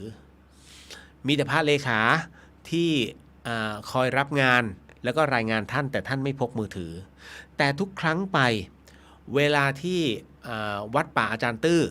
ต้องการอะไรปุ๊บพระอาจารย์เปลี่ยนท่านจะรู้ที่วัดอรัญญวิเวกจะรู้ทันทีแล้วรู้ก่อนมีการโทรศัพท์เกิดขึ้นของพระเลขานะอย่างของกรณีของหลวงพ่อประสิทธิ์บุญยมัคคโรเนี่ยฮะตอนที่ท่านหนีญาติโยมนะฮะทำไมหลวงปู่สังรู้ทำไมพระอาจารย์เปลี่ยนรู้ท่านไม่ได้โทรหากันนะฮะน่าสงสัยมากก็มีผู้ที่ได้ไปสอบถามครูบาอาจารย์ท่านแหละฮะเขาเรียกเป็นผู้กล้าที่จะถามนะฮะและในขณะแต่ท่านก็ไม่พูดท่านไม่บอกจนกระทั่งมีพระที่ใกล้ชิดนะฮะท่านก็กระซิบบอกว่าอ๋อทั้ง3 รูปท่านไม่ได้โทรศัพท์คุยกันหรอกท่านคุยกันทางจิตถอดจิตคุยกันตอนคืน งงไหมท่านรับรู้ถึงกันและกันทั้งหมดนะฮะทำไมจึงเป็นเช่นนั้นก็เพราะว่าเวลาถามทำไมพระอาจารย์เปลี่ยนต้องรับแขกรับโยมเนี่ยช่วงเวลานี้เสร็จจากตรงนี้จริงๆแล้วรับญาติโยมที่เช้าที่สุดก็คือหลวงพ่อประสิทธิ์แค่8:30หลังจาก8:30เสร็จปุ๊บต้องไปวัดอรัญญวิเวกเพื่อไปกราบพระอาจารย์เปลี่ยน พระอาจารย์เปลี่ยนรับถึง9โมงถึง9โมงครึ่งหลังจากตรงนั้นรีบไปที่วัดป่าอาจารย์ตื้อหลวงปู่สังเปิดให้ญาติโยมเข้านะฮะเข้ากราบคารวะเนี่ย10 โมงถึงเที่ยงเหมือนนัดกันแต่จริงๆแล้วการจัดเวลาเนี่ยท่านเป็นคนกำหนดเองทั้งหมดทั้งมวลได้คำตอบว่าท่านตกลงกันทั้ง3รูปแต่ไม่ให้ตกลงแบบพระเลขาคุยกันไม่ใช่ท่านตกลงเพราะท่านถอดจิตไปนะนั่งตกลงกันเป็นที่เรียบร้อยมันก็เป็นความอัศจรรย์นะฮะในเรื่องราวของจิตนะครับถึงได้บอกว่าตอนนี้คุยได้แล้วเพราะทั้ง3รูปนั้นท่านก็ละสังขารลงนะครับแล้วก็กระดูกของท่านเป็นเครื่องยืนยันให้เป็นแบบอย่างนะฮะให้กับเหล่าพระภิกษุแล้วก็ศรัทธาสาธุชนนั้นได้กราบไหว้นะนี่คือความบริสุทธิ์นะของการที่ดำรงธาตุขันธ์ตอนที่ท่านยังมีธาตุขันธ์อันสง่างามอยู่นะครับเอาละก็มาเข้าสู่ในช่วงของคำถามนะจ๊ะนิดนึงนะฮะอันนี้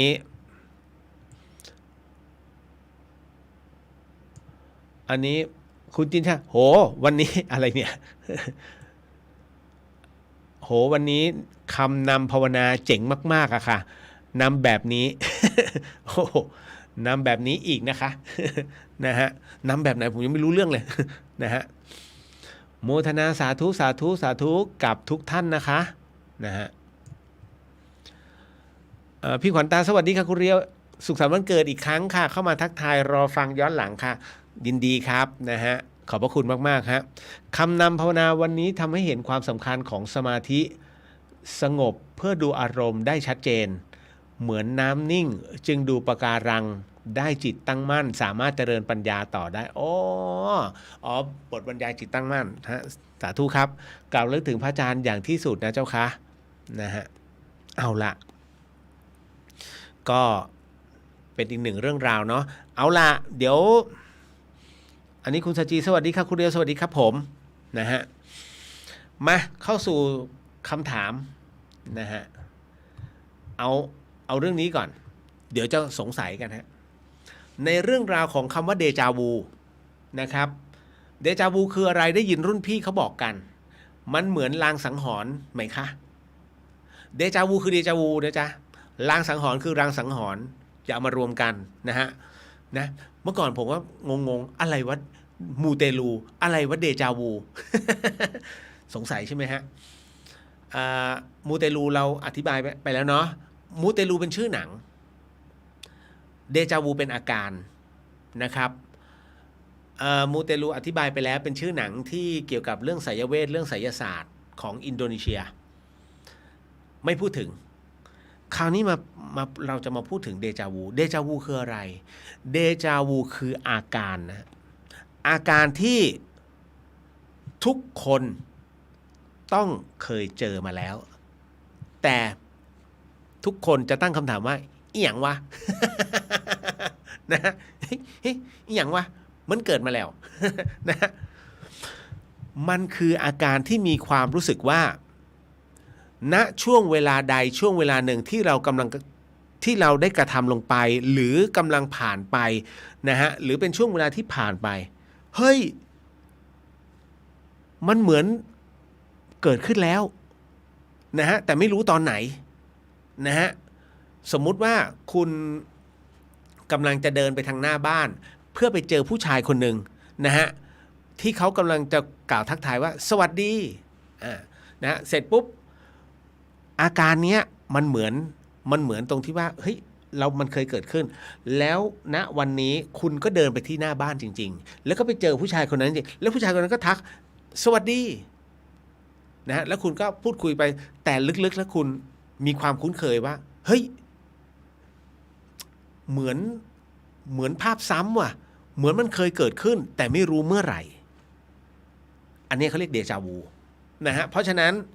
จริงๆแล้วเดจาวูเนี่ยเป็นอีกหนึ่งพลังพิเศษที่มีในตัวตนของแต่ละคน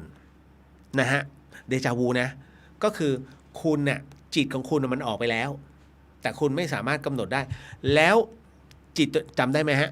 อะไรที่เร็วกว่าแสงเวลาจะยืดออก มันเหมือนกับว่าสิ่งที่มันกำลังเกิดขึ้นกับคุณน่ะมันเกิดขึ้นตอนไหนวะแต่คุณจำไม่ได้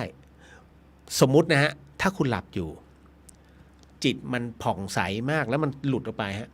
ช่วงนี้เวลาจะยืดออกเวลานั้นมันสามารถไปถึงอนาคตได้แล้วก็ย้อนกลับไปในอดีตได้หลายๆคนจะเรียกความฝันแต่เอาจริงๆแล้วมันคือเดจาวูคุณสามารถไปถึงอนาคตได้ก่อนแล้วก็ไปเจอกับสภาวะเหตุการณ์แบบนั้นแล้วก็กลับมาฟื้นขึ้นมาตื่นขึ้นมาเสร็จปุ๊บก็ธรรมดาเพราะเขาให้ลืมแต่เนื่องจากว่ามันมีบางเรื่องที่ไม่อยากจะลืมนะหรือว่าคุ้นๆคับคล้ายคับคลาแต่พอถึงช่วงเวลาตรงนั้นคุณไปเจอสถานการณ์แบบนี้เฮ้ยมันเหมือนเกิดขึ้นมาแล้วนะนั่นแหละครับจริงๆมันเกิดขึ้นมาแล้วแต่มันเกิดขึ้นมาเพราะว่าพลังพิเศษของคุณ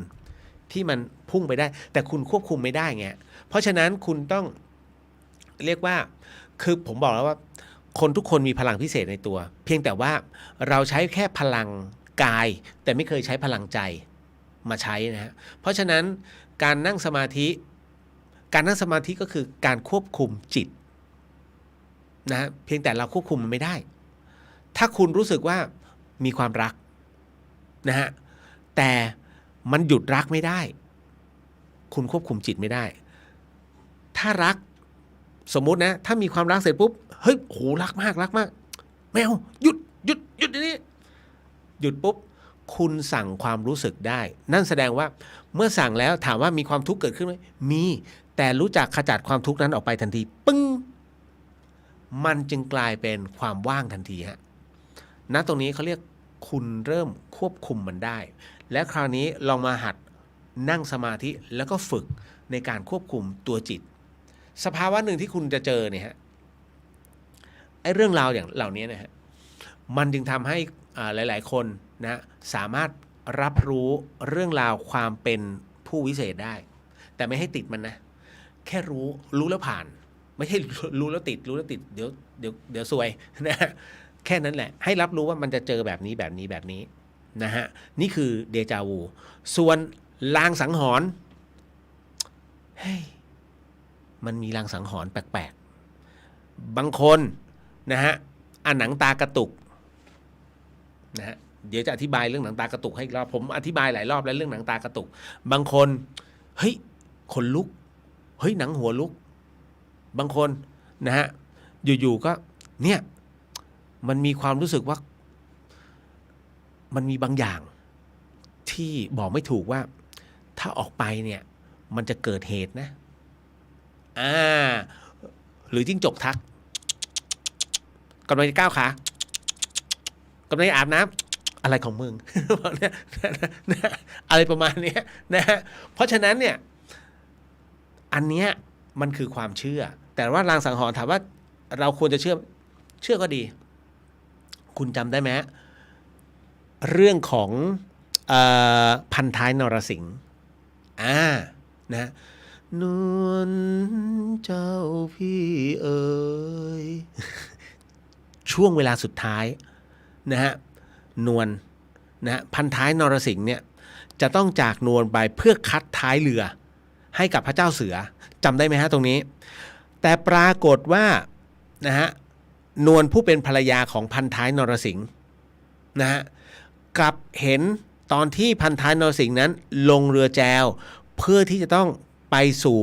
วังเนี่ยฮะนะเพื่อที่จะไปบังคับเรือนะฮะตรงเนี้ยเพื่อไปเรียกว่าให้พระเจ้าเสือนั้นได้ตรวจตรานะฮะทางลำน้ำของสมุทรสาครตรงนั้นน่ะ นะฮะนวลมองเห็นพันท้ายนรสิงห์ไม่มีเงาหัว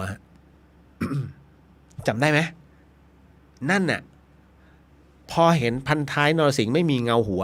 ตอนนั้นรู้สึกว่า สุดแล้วฮะรางสังหรณ์ง่ายๆเลยนะฮะแล้วท้ายที่สุดเป็นไงฮะหลังจากที่ พันท้ายนรสิงห์รู้อยู่ว่านะฮะขบวนของถ้าเรือของพระเจ้าเสือเนี่ยฮะถ้าไปตามเส้นทาง นะฮะของคลองโคกขามนั้นนะฮะถ้าไปตามเส้นทางหลักพระเจ้าเสือจะถูกลอบปลงพระชนคราวนี้ก็เลยต้องเข้าเส้นทางรองฮะซึ่งเส้นทางรองเนี่ยคดเคี้ยวมากนะฮะพอคดเคี้ยวเสร็จปุ๊บเห็นท่าไม่ดีต้องทำลายแผนการของเรียกว่าคนที่จะลอบปลงพระชนพันท้ายนรสิงห์นั้นจึงไสเรือนะเข้าไปชนกับต้นไม้ทำให้หัวเรือนั้นหักลงนะฮะ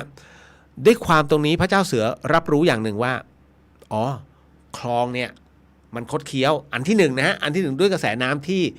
มันเหนือการควบคุมนะฮะหลังจากนั้นพันท้ายนรสิงห์จึงกระโดดลงแผ่นดินทหารวังซึ่งเป็นเรียกว่าองครักษ์ที่มี4คนน่ะนะที่เราจะเรียกว่าถ้าตามเหตุปัจจัยในส่วนของการทรงช้างก็เรียกจตุรงคบาท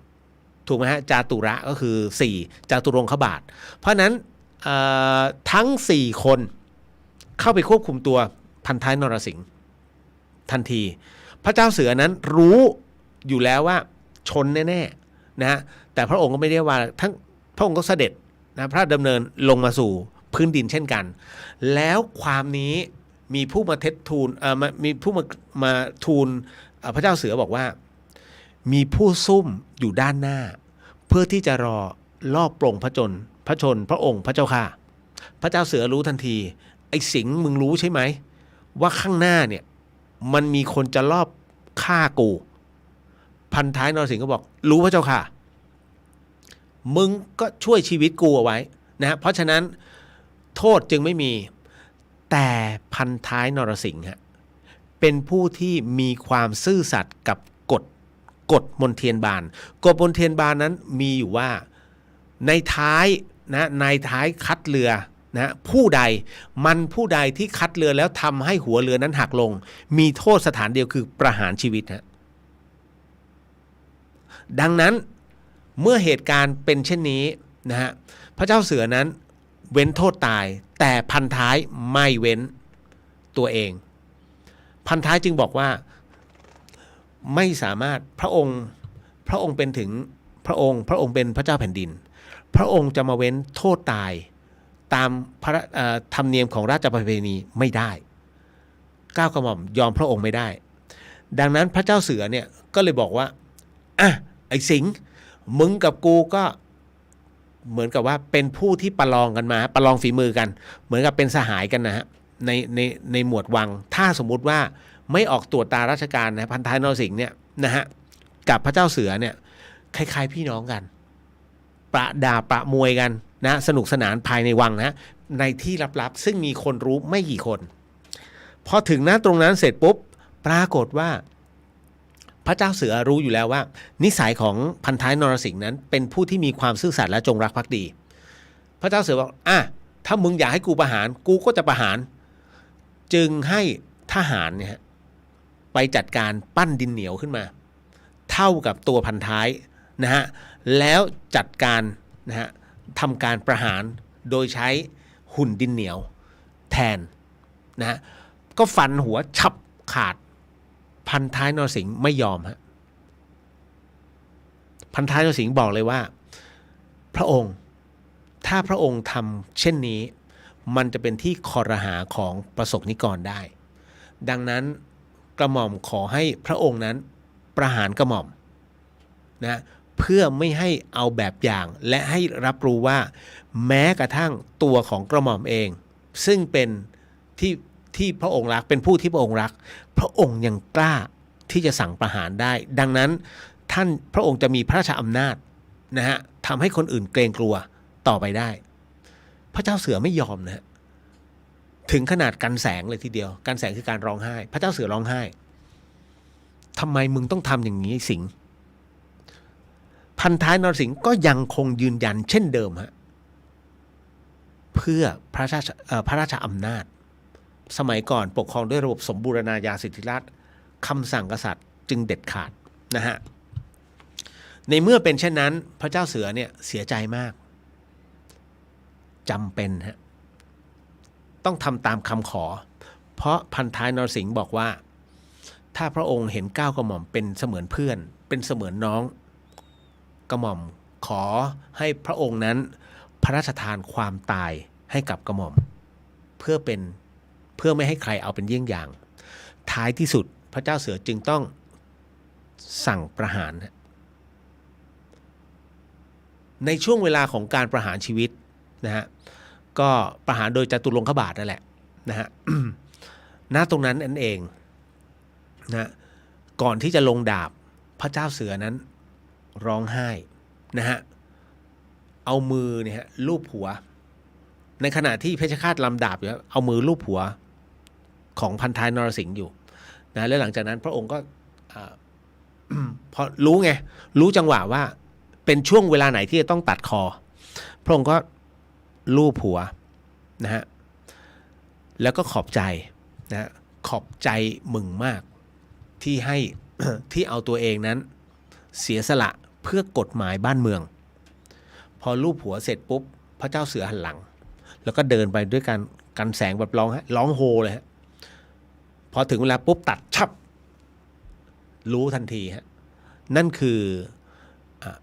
สิ่งที่เป็นความต้องการนะเรียกว่าอนุสาวรีย์แห่งความซื่อสัตย์ของพันท้ายนรสิงห์รางสังหรณ์ของแม่นวลเป็นจริงเมื่อพระเจ้าเสือนั้นนะฮะมาที่บ้านพันท้ายด้วยตัวเองแล้วมาแจ้งนะแม่นวลนะฮะอีนวลบอกอย่างนี้เลยฮะอีนวลข้าเสียใจที่จำเป็นจะต้องนะประหารไอ้สิงห์มันซึ่งนวลเนี่ยรับรู้อยู่แล้วทำใจแล้วตอนนั้นนะฮะทั้งหมดทั้งมวลก็คือเรื่องราวที่ผมเล่าให้ฟังเล่าเหมือนอยู่ในเหตุการณ์เลย นะก็ให้รับฟังนะฮะว่านั่นคือคำว่าลางสังหรณ์นะครับอันนี้น้องเบสสวัสดีค่ะนะฮะน้องเบสสวัสดีครับพี่เรียสุขสันต์วันเกิดครับขอบพระคุณมากครับนะฮะอันนี้เป็นที่เมืองไทยเคยได้ยินจิ้งจกทักพอย้ายมาอเมริกาทางเหนือไม่มีจิ้งจกเลยไม่เคยได้ยินอีกเลยค่ะ นะฮะนะฮะแหม ก็ผ่านไปนะฮะระหว่างเดจาวูกับลางสังหรณ์ต่อมาก็จะเป็นอีกหนึ่งเรื่องราวที่มีผู้ถามมาฮะอันนี้นี่เรื่องของสมาธินะรบกวนสอบถามหน่อยค่ะตอนที่ทำสมาธิมันจะมีอาการตัวโยกหูอื้อหายไปซึ่งแต่ก่อนตอนทำสมาธินั้น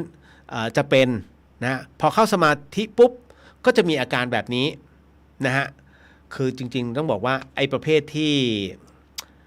เหมือนกับเวียงเนี่ยนะฮะเขาเรียกว่าโอกาการติกาปิติจริงๆมันคือปิตินะฮะเดี๋ยวค่อยมาว่ากันตรงนั้นแล้วคราวนี้บอกว่าไอ้อาการแบบนี้ตอนนี้มันก็คือมันมีอาการยิบเหมือนมีตัวอะไรกัดให้เจ็บๆคันๆปวดขานะฮะอันนี้ก็ได้แค่ตามดูอาการนะฮะตามดูอาการปวดอาการคันยุบยิบสักพักก็หายไปสักพักอาการคันปวดขาก็วนมาแบบนี้อีกก็เลยตามดูไปแบบนี้นะฮะตามดูไปเรื่อยๆอยากทราบว่าทำไมอาการตัวโยกหายไปหูอื้อหายไปแต่มีอาการแบบนี้เข้ามาแทนทั้งหมดทั้งมวลต้องบอกเลยฮะว่านี่คืออาการของปิตินะฮะคือความอิ่มใจความดื่มด่ำซึ่งปิติเนี่ยมันแยกเป็น5แบบด้วยกันโมทนาสาธุกับพระอาจารย์คเชนครับ ผมยังไม่เก่งขนาดนั้นบอกแล้วฮะรู้แต่ผมไม่รู้ศัพท์ดังนั้นเนี่ยพระอาจารย์คเชนก็เลยให้ความรู้ตรงนี้มานะฮะผ่านหมดแล้วในเรื่องของยุบยิบคันนี่นู่นนั่นหายไปไอ้นั่นเข้ามาทดแทนไอ้นี่หายไปเสร็จปุ๊บแต่คราวนี้ต้องบอกว่าอันนี้พระอาจารย์บอกว่ากรณีนี้แสดงว่าเป็นการฝึกในแบบพองยุบถ้าฝึกแบบพุทโธนะฮะไม่เกิดอาการนี้จะไม่เกิดแต่ถ้าเกิดถ้าเป็นพองยุบนะฮะอันนี้แหละต้องแก้ด้วยตัวผู้รู้ก็คือตัวเรา แต่คราวนี้ต้องบอกว่าไอ้ปิติเนี่ยมีด้วยกัน5แบบด้วยกันนะฮะไอ้5แบบเนี่ยก็คือตัวแรกเลยตัวแรกที่พระอาจารย์คเชนท่านบอกว่าเรียกว่าทุกขกาปิตินะขุทธกาปิติฮะขุทธกาปิติก็คือเป็นเรื่องราวของปิติเล็กๆน้อยๆก็คือพอขนมันชูชันน้ำตาจะไหลนี่ฮะอันนี้เขาเรียกขุทธกาปิติปิติที่2เนี่ยเขาเรียกคณิกาปิติอันนี้ที่หลายๆคนน่ะเป็นอยู่บ่อยๆเดี๋ยวก็แป๊บเดี๋ยวก็แป๊บรู้สึกแป๊บๆนะฮะช่วงแป๊บนะฮะเดี๋ยวมายุบจิบนี่แหละคณิกาปิติที่เกิดขึ้นนะฮะไอ้อันที่3ไอ้ปิติอย่างที่3เนี่ยเขาเรียกว่าโอกันติกาปิติไอ้ตัวนี้แหละที่มันมาเป็นละลอกนะฮะเดี๋ยวเวียงรู้สึกนะฮะมีความรู้สึกหลงเหลงสู้ซ่านะอยู่ภายในนะหรือว่าตัวหมุนไม่คงที่นี่แหละฮะเขาเรียกว่าโอกากันติกาปิตินะฮะเป็นอะไรที่เรามักจะเจอเพราะฉะนั้นทั้งหมดมันเป็นเรื่องของปิติอีกปิติหนึ่งเนี่ยที่เรียกว่ามันค่อนข้างจะโลดลอยเป็นปิติโลดลอยก็คือเขาเรียกว่าอุปเพตาปิติอุปเพตาปิตินะฮะตัวนี้มันทำให้รู้สึกว่าใจมันจะฟูแสดงอาการต่างๆนะทำการบางอย่างโดยแบบไม่ได้ตั้งใจแบบเปล่งเสียงบ้างอุทานบ้างรู้สึกตัวเบาลอยในอากาศอันนี้เป็นอีกปิติหนึ่งและปิติสุดท้ายเนี่ยเขาเรียกว่าพลนาปิติอันนี้รู้สึกว่าซาบซึ้งมีความซาบซ่านอิ่มเอิบไปทั่วร่างกายมันเป็นปิติที่ประกอบไปด้วยสมาธิตรงนี้ฮะท่านบอกว่าให้ตัวเราผู้รู้คือตัวเรานะฮะให้เราตามไปนะให้ผู้รู้เนี่ยตามไปจนมันหายไปเองนั่นนะให้ปิติมันหายไปนะตรงนั้นนะเพราะฉะนั้นก็คือหลักเบื้องต้นตรงนี้นั่นคืออาการที่มันเกิดขึ้นเป็นอาการปิตินะครับเอาละก็ผ่านไปจบไปนะฮะนะตรงนี้ต่อมาพี่เรีย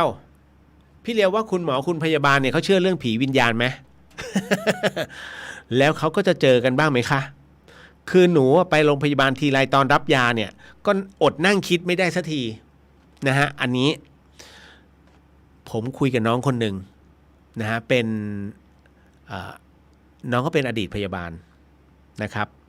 แล้วก็อยู่ในห้องผ่าตัดน้องเขาก็เล่านะบอกพี่เลียวน้องจะเล่าให้ฟังนะฮะก็คือว่าหมอก็คือคนธรรมดาที่มีความเชื่อเช่นกันฮะแต่หมอไม่พูดนะฮะหมอจะไม่พูดเขายกตัวอย่างเช่นมันก็มีหลายเคสที่ต้องผ่าตัดในช่วงกลางคืนและช่วงกลางคืนเนี่ยจะมีบุรุษนิรนามนะเป็นผู้ชายแก่สูงอายุนะฮะมานั่งที่หน้าห้องผ่าตัดนะตั้งแต่3 ทุ่มเป็นต้นไปยาวไปจนถึงตี 3ทุกวันฮะทุกวันแล้วไม่มีที่มาที่ไปนะผู้ชายคนนี้ไม่มีที่มาที่ไปนะฮะคุณหมอผู้เป็นหมอผ่าตัดจึงสันนิษฐานว่าน่าจะใช่ น่าจะใช่ญาติใครสักคนหนึ่งเขามารอนะมาทุกวันเลยมึงอะไรประมาณนี้ฮะเขาเชื่อเขามีความเชื่อเช่นกันเพราะฉะนั้นกรณีที่ผมยกตัวอย่างนะที่น้องพยาบาลเขาเล่าให้ฟังเนี่ยอันนี้คือส่วนหนึ่งโดยส่วนตัวแล้วนะครับน้องๆที่เป็นพยาบาลเนี่ยมักจะสนิทผมจะสนิทด้วยก็หลายๆโรงพยาบาลแล้วทุกคนพูดเป็นเสียงเดียวกันอ๋อเจอจนไม่กลัวแล้วค่ะพี่เลียวขานะฮะเพราะฉะนั้นแน่นอนที่สุดน้องพยาบาลมักจะเจอโดยเฉพาะอย่างยิ่งวอร์ดค่ำเนี่ยนะฮะประเภทที่นะขึ้นเวรอยู่นะจ๊ะแล้วลงเวรช่วงเที่ยงคืนอ๋อตอนนี้น่าจะเป็นเวรดึกใช่ไหมนะนะนู่นไปลงอีกทีนู่นก็นู่นเลย6 โมงเช้านั่นนะครับเพราะฉะนั้นระวังนะจ๊ะสาววอร์ด นะคือบางคนเขาก็รู้นะเพิ่งจะเข็นออกไปเนี่ยมายืนก็คือเหมือนกับมานั่งหน้าห้องอะนะหรือมายืนหน้าห้องที่เพิ่งเอาร่างไปนะฮะแล้วพยาบาลเป็นช่วงที่เขาเปลี่ยนกะพอดีนะไอชุดเก่าก็ลงเวรไอชุดใหม่ก็ขึ้นเวรไม่รู้หรอก ก็ถามคุณป้ามายืนทำไมอะคะตรงนี้ป้าไม่ตอบป้าก็เลยเดินเข้าห้องการเดินเข้าห้องของคุณป้าก็คือเหมือนกับก็เดินเข้าไปธรรมดาแต่ไม่พูดนะฮะจนกระทั่งมาดูเช็ครายชื่อคุณพระช่วยเสียชีวิตนั่นนะฮะเกือบอยู่ไม่ได้แต่ว่าบังเอิญวอร์ดหนึ่งเขาไม่ได้อยู่คนเดียวไงเขาอยู่หลายคนก็เรียกว่าขวัญดีฟอร์ทั้งวอร์ด นะฮะแล้วสังเกตไหมฮะว่าถ้าคนที่เขามีสัมผัสวิญญาณนะฮะใครที่เจอวิญญาณใครที่เจอวิญญาณพูดได้ถือว่าเป็นคนมีบุญนะแล้วก็ส่วนใหญ่วิญญาณไม่พูดเขาอยากพูดแต่พูดไม่ได้ไม่อนุญาตให้พูดฮะเขาถูกไม่อนุญาตให้พูดนะฮะดังนั้นจึงเป็นอะไรที่เรามักจะไม่รู้ถ้าสมมุติต้องมาเจอทันทีทันใดแต่ถ้าเจอในฝันพูดได้อันเนี้ยเป็นเหตุมีหลายเหตุอยู่แต่ส่วนใหญ่แม้จะเจอในฝันก็ไม่พูดจะเป็นการคาดเดาว่าอ๋อมาขอส่วนบุญมาขอส่วนบุญนะฮะประมาณนี้นะฮะซึ่งเราก็สรุปเป็นแบบนั้นไปดังนั้นคุณพยาบาลทั้งหลายเนี่ยเจอคุณหมอเชื่อไหมถ้าหมอเด็กนอกไม่ค่อยเชื่อนะฮะแล้วก็เป็นประเภทที่ไม่เคยคือแหมจะบอกไงเอาเป็นว่ามีประเภทที่ไม่เชื่อก็มีเยอะแต่ประเภทที่เจอแล้วก็เยอะดังนั้นประเภทที่เจอเขาจะไม่คุยกับประเภทที่ไม่เคยเจอเขาจะไม่คุยเพราะเดี๋ยวเขาหาว่างมงาย นะกลายเป็นถึงหมอมางมงายเรื่องประเภทนี้แต่จริงๆไม่ใช่ถ้าถามอาจารย์หมอเนี่ยทุกคนเจอหมดแล้วฮะเพียงแต่อาจารย์หมอไม่พูดไม่ได้เดี๋ยวลูกศิษย์ไม่นับถือนะก็ที่มาปฏิบัติธรรมเนี่ยอาจารย์หมอทั้งนั้นนะครับก็เลยอยากให้รู้ว่าเขาก็เชื่อนะไม่ใช่ไม่เชื่อกลัวไหมก็อย่างที่ผมเล่าให้ฟังอ่ะน้องพยาบาลบอกกลัวจนไม่กลัวนะครับยกเว้นว่าอันไหนที่โหดหน่อยมาแบบตายแบบโหดอ่ะเขาตายแบบไหนมาแบบนั้นเนี่ยอันนี้เขาเชื่อมันน่ากลัวนะครับก็สรุปว่าเชื่อนะจ๊ะน้องแอนสวัสดีพี่เลี้ยวแฮปปี้เบิร์ธเดย์เจ้าโมทนาสาธุครับขอบพระคุณนะฮะยินดีฮะคุณจันบอกสวัสดีครับพี่เรียวสุขสันต์วันเกิดนะคะขอบคุณมากครับนะฮะน้องเบสสวัสดีพี่เรียวสุขสันต์เอาไปแล้วนะน้องเบสเราคุยกันแล้วนะจ๊ะต่อมาดึงพี่พุทธสุขภาพแข็งแรงมีความสุขนะครับแฮปปี้เบิร์ธเดย์ขอบพระคุณมากครับพี่พุทธนะฮะ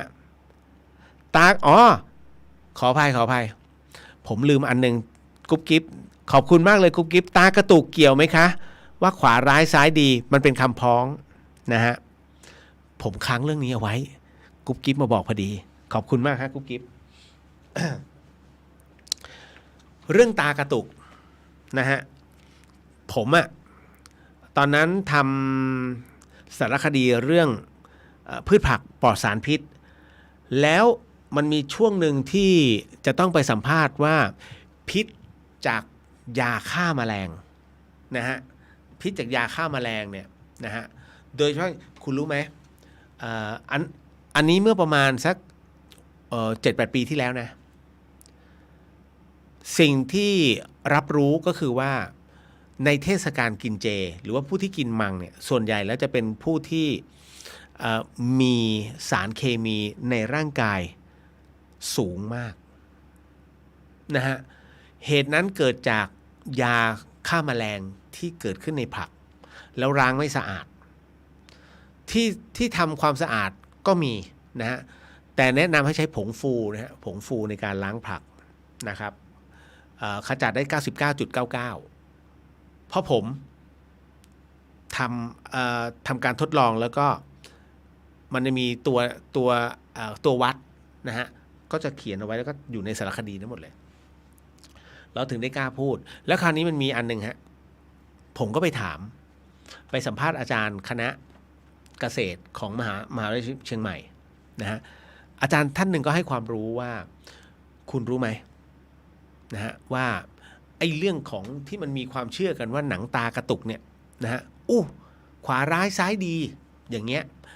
ผมว่าเคยได้ยินอาจารย์อันนี้เป็นเรื่องของระบบสายตาใช่ไหมอาจารย์ไม่เชิง อาจารย์ท่านบอกไม่เชิงนะในเรื่องของการระบบสายตาจริงๆแล้วการกระตุกของเอ่อของดวงของหนังตาเนี่ยฮะนะที่มันขวาร้ายซ้ายดีอะไรพวกเนี้ยจริงๆมันกระตุกได้ทั้งสองข้างแหละเกิดจากสารพิษบางตัวที่อยู่ในอาหารหรือว่าผักเนี่ยฮะมันเข้าไปซึมเข้าไปสู่เส้นประสาทนะฮะตรงกระบอกตานะฮะมันก็เลยทำให้กระตุกเป็นบางเวลาตึ๊ดตึ๊ดตึ๊ดตึ๊ดตึ๊ดแบบบางทีถี่ยิบนะฮะถี่ยิบจนขนาดคุณสามารถจับดูแล้วเหมือนกับเลือดวิ่งแบบประมาณนั้นเลยนั่นนะฮะไปเช็คสารเคมีในเลือดนะแล้วคุณจะเห็นเลยว่าสารเคมีบางคนต่ำผมนี่วัดระดับสารเคมีอยู่ในระดับ40ถือว่าต่ำแต่ส่วนใหญ่ถ้าวัดกันนะฮะตกประมาณ60ถึง70จะเยอะอันนี้หมายถึงว่าสารเคมีที่มันมีอยู่ในผักอ่ะคุณไม่ได้ล้างบางคนแค่รันน้ำไม่ออกนะฮะเพราะสารเคมีที่เขาใช้เนี่ยถือว่าหนักมากประเภทหัวเขาต้องหยอดตั้งแต่เตรียมดินฮะอันนี้พูดถึงเป็นความรู้รอบตัวนะครับเขาหยอดตั้งแต่เตรียมดินเพราะฉะนั้นเวลาเขาเตรียมหน้าดินเสร็จปุ๊บเนี่ยเขาจะหยอดไอ้ตัวเนี้ยสารพิษเพื่อไม่ให้แมลงเนี่ยผมยกตัวอย่างเช่นกะหล่ำปลีถ้าไม่ใช้เวลาแมลงมันเข้าไปกินแกนเนี่ยจบเลยนะฮะขายไม่ได้นะครับเพราะฉะนั้นความเสียหายจึงเกิดขึ้นคณะเกษตรของมช.เนี่ยพยายามคิดค้นว่าการทำพืชที่เขาเรียกว่าห่างไกลจากสารพิษนั้นสามารถทำได้ไหมสุดท้ายแล้วทำได้แต่ว่ามันค่อนข้างจะลำบากตรงที่ว่าเขาจะใช้กระดาษทากาวกระดาษสีเหลืองนะทากาวไว้แล้วก็ปักเอาไว้ตรงแปลงผักรุ่งเช้ามาดูฮะแมลงเต็มเลยมันเกาะตรงนั้นคือมันมาเล่นมันเหมือนกับมาเล่นสีอ่ะนี่คือแปลงผักที่มิใช้สารเคมีเห็นไหมแมลงเยอะขนาดนั้นแป๊บเดียวเต็มต้องกลับอีกข้างเนื้อทาเหมือนกันนะต้องเปลี่ยนทุก2 วันมาเปลี่ยนเต็มนะนั่นแหละมันมาทำลายพืชเขาจึงต้องใช้บางหมู่บ้านนะคุณไม่มีฮะที่ไม่ใช้เอาจริงที่คุณคิดว่าอ๋ออันนี้ปลูกในน้ำนั่นแหละตัวใส่ ผมไม่พูด มากกว่านี้ไม่พูดแต่ว่าน่าจะถูกเขาเรียกว่าปรับค่าเรียบร้อยแล้วนะฮะคงจะเป็นอะไรที่อาจจะปลอดจริงหรือไม่จริงก็แล้วแต่นะแต่ว่าทั้งหมดทั้งมวลให้รู้ว่าเนี่ยกว่าจะเป็นตรงนี้ได้เนี่ยคุณเองก็ต้องรับสภาพมันด้วยนะเพราะฉะนั้นล้างสารเคมีให้ดีที่สุดก็คือผงเบสฟู้ดนั่นนะฮะผงฟูของเบสฟู้ด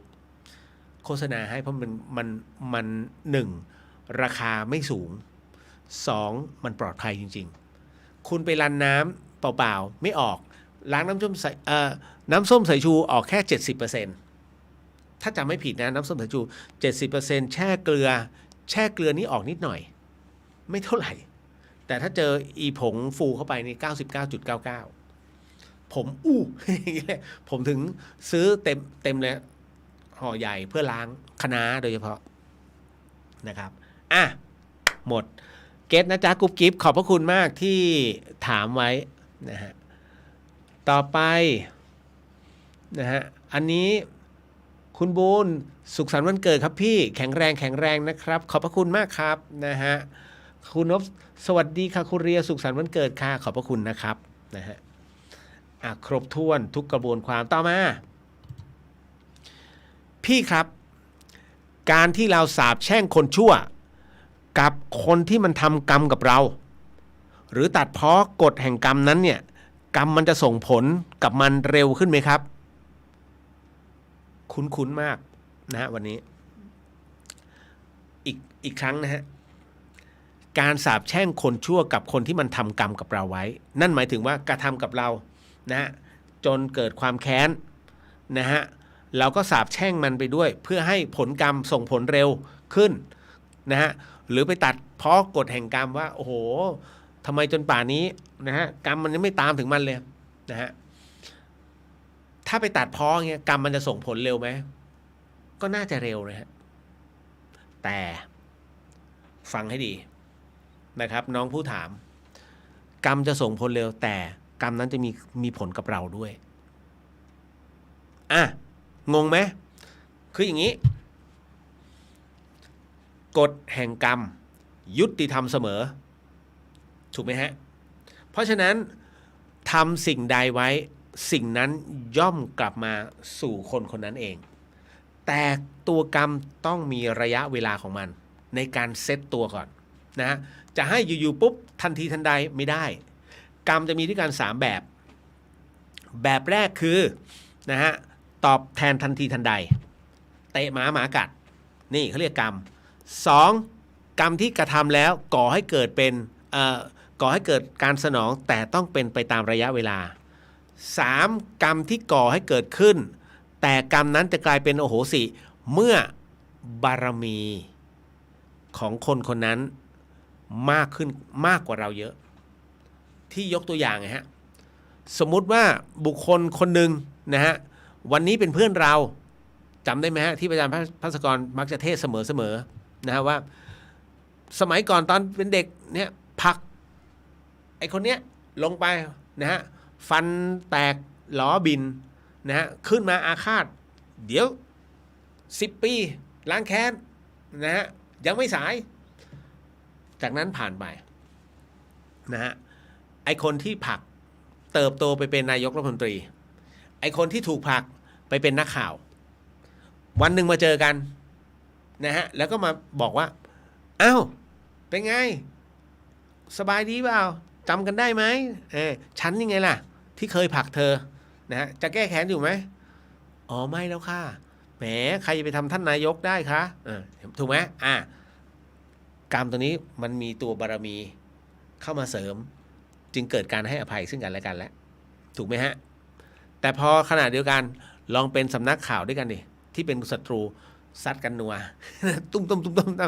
เพราะว่ามันไม่มีบารมีเพราะมันไม่มีบารมีมาข่มกันนะตรงนี้นี่คือสิ่งที่มันเกิดขึ้นของตัวกรรมดังนั้นกับกรณีตรงนี้ฮะถ้าคุณยิ่งพานแช่งไปด้วยไอ้คำแช่งตัวนี้ฮะมันจะไปทอนกรรมของเขาเพราะคุณไปเร่งบุญคุณไปเร่งกฎแห่งกรรมไงเร็วสิอย่างนี้นี่ไม่มีจริงนี่ว่าเรียบร้อยมันจะตีสะท้อนกลับมาหาคุณทันทีฮะผลของการไปปรามาสตัวกรรมเพราะฉะนั้นณตรงเนี้ยอันนี้ผมว่าผมอธิบายเคลียร์มากนะเพราะฉะนั้นตัวนี้ในเรื่องของการไปสาปแช่งคนชั่วนะถามว่าผิดไหมไม่ผิดถ้าเราไม่รู้ที่มาที่ไปแต่ถ้าไปบอกว่าไปตัดพ้อกรรมไม่เห็นมันตามทันนาทีนะฮะอันเนี้ยตัวตีกลับสมมุติว่าคนคนนี้เขาต้องรับกรรมนะฮะอาจต้องถึงตายไม่ใช่ตอนนี้เอาแค่สาหัสกระเพกตลอดชีวิตแต่ตัวกรรมบางส่วนถึงเราด้วยเพราะดันไปเร่งตัวกรรมเพราะนั้นทุกอย่างมันมีกลไกของมันอยู่ฮะนะฮะของฟรีไม่มีในโลกครับสมดุลโลกสมดุลใจมันต้องมีเกื้อกูลซึ่งกันและกันนะฮะของฟรีไม่มีโลกอยู่แล้วโอเคอันนี้จบแล้วนะหลายๆท่านต่อมาการเอาเครื่องเส้นไปตั้งไว้ที่คนตายนั้นโอ้โหอันนี้เดี๋ยวนะฮะขอเช็คก่อนตึ้งการเอาเครื่องเส้นไปตั้งไว้ตรงที่คนตายนั้นเนี่ยวิญญาณคนตายจะมากินหรือคะแล้วเขาเอาร่างกลับไปทำพิธีเนี้ยวิญญาณไม่ได้กลับมาด้วยหรือคะสงสัยมากค่ะสุดยอดในคำถามฮะ เข้าใจใช่ไหมฮะคนตายที่3 แยกนะฮะแล้วก็กู้ภัยเอาร่างกลับนะฮะแล้วคราวนี้อะไรล่ะเอาพระญาติเอาพระมาทำพิธีอัญเชิญไปตึ้งเสร็จปุ๊บแล้วก็ตั้งสตวงเอาไว้ตึ้งนะฮะสตวงก็คือเครื่องเส้นน่ะตรงที่คนตายอ่ะคำถามคือที่น้องเขาถามฉลาดถามมากฮะคำถามคือไอ้เครื่องเส้นตรงนั้นน่ะให้ใครก็ ทำพิธีเอาวิญญาณไปแล้วไงแล้วใครจะมากินเครื่องเส้นมึง ใช่ไหมฮะน้องถามดีนะเป็นถามต้องคิดอีกชั้นหนึ่งเนี่ยการเอาเครื่องเส้นไปตั้งตรงที่คนตายวิญญาณคนตายจะมากินหรือคะก็ในเมื่ออัญเชิญไปแล้วถูกไหมฮะเอาแล้วใครกินคำถามคือตรงนี้ฮะเฉลยน้องไม่ต้องสงสัยถ้าสมมุติเครื่องเส้นตั้งก่อนพิธีสวดถอนนะฮะเป็นการสวดถอนก็คือเชิญวิญญาณกลับสวดถอนพื้นที่เนี่ยอันเนี้ยวิญญาณผู้ตายมีส่วนแต่ถ้าสมมุติว่าไปตั้งเครื่องเส้นไปตั้งเครื่องสตวงเนี่ยตรงจุดที่เขาตายแล้วพระสงฆ์ท่านทำพิธีสวดถอนเป็นที่เรียบร้อยแล้วใครจะมาอยู่ตรงนั้นคนที่จะมากินเครื่องเส้นก็คือสัมภเวสีจ้าทั้งหมดทั้งมวลนะฮะเป็นผู้ที่ดูแลนะฮะหรือว่าถ้าเป็นประเภทวิญญาณที่อาฆาตพยาบาทต้องการตัวตายตัวแทนอย่างน้อยมีเครื่องเส้นตรงเนี้ยเขาเรียกติดสินบนผีเพื่อไม่ให้กักวิญญาณนั้นไว้เพราะเราก็ไม่รู้หรอกว่าเฮ้ยที่พระเชิญไปจริงเปล่านะฮะเพราะมีผีเจ้าที่อยู่แล้วนะครับ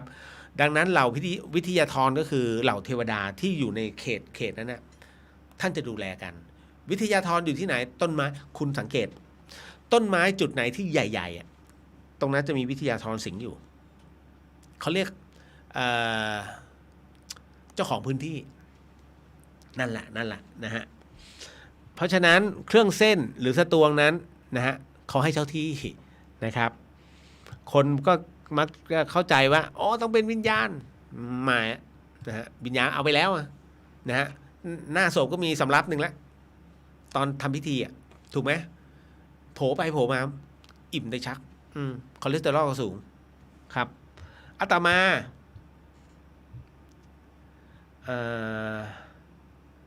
อันนี้เป็นพิธีกรรมของเมืองเหนือนะฮะคุณผู้ฟังมีผู้ถามมาว่าการยิงกระดูกขึ้นฟ้าเป็นความเชื่อว่าคนตายจะไปสวรรค์จริงแท้แค่ไหนครับเคยเห็นหนังเรื่องหลวงพี่เท่งไหมฮะเคยดูใช่ไหมฮะที่ตอนสุดท้ายแม่ของหลวงพี่เท่งนะฮะเสียชีวิตลงแล้วก็เขาเอาห่อกระดูกยิงไปพร้อมพลุตุ่มขึ้นไปบนฟ้าแล้วก็ระเบิดแม่ถึงสวรรค์แล้วนะฮะ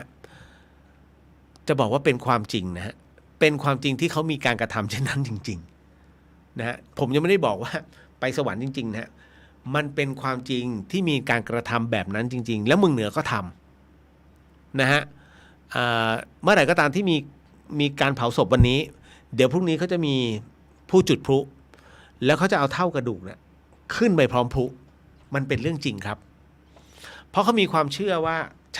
เขามีความเชื่อนะฮะเล่าสู่กันฟังมีความเชื่อว่าเมื่อไปถึงจุดหนึ่งบนอากาศนะฮะเขาก็จะระเบิดตุ่มมันก็เหมือนกับว่าปล่อยกระดูกไปกับธาตุลมถูกไหมก็เหมือนกับโปรยเหมือนกับในหนังเกาหลีญี่ปุ่นอะไรสักอย่างที่ไปอยู่ริมหน้าผาคุณก็โปรยนะให้ไปตาม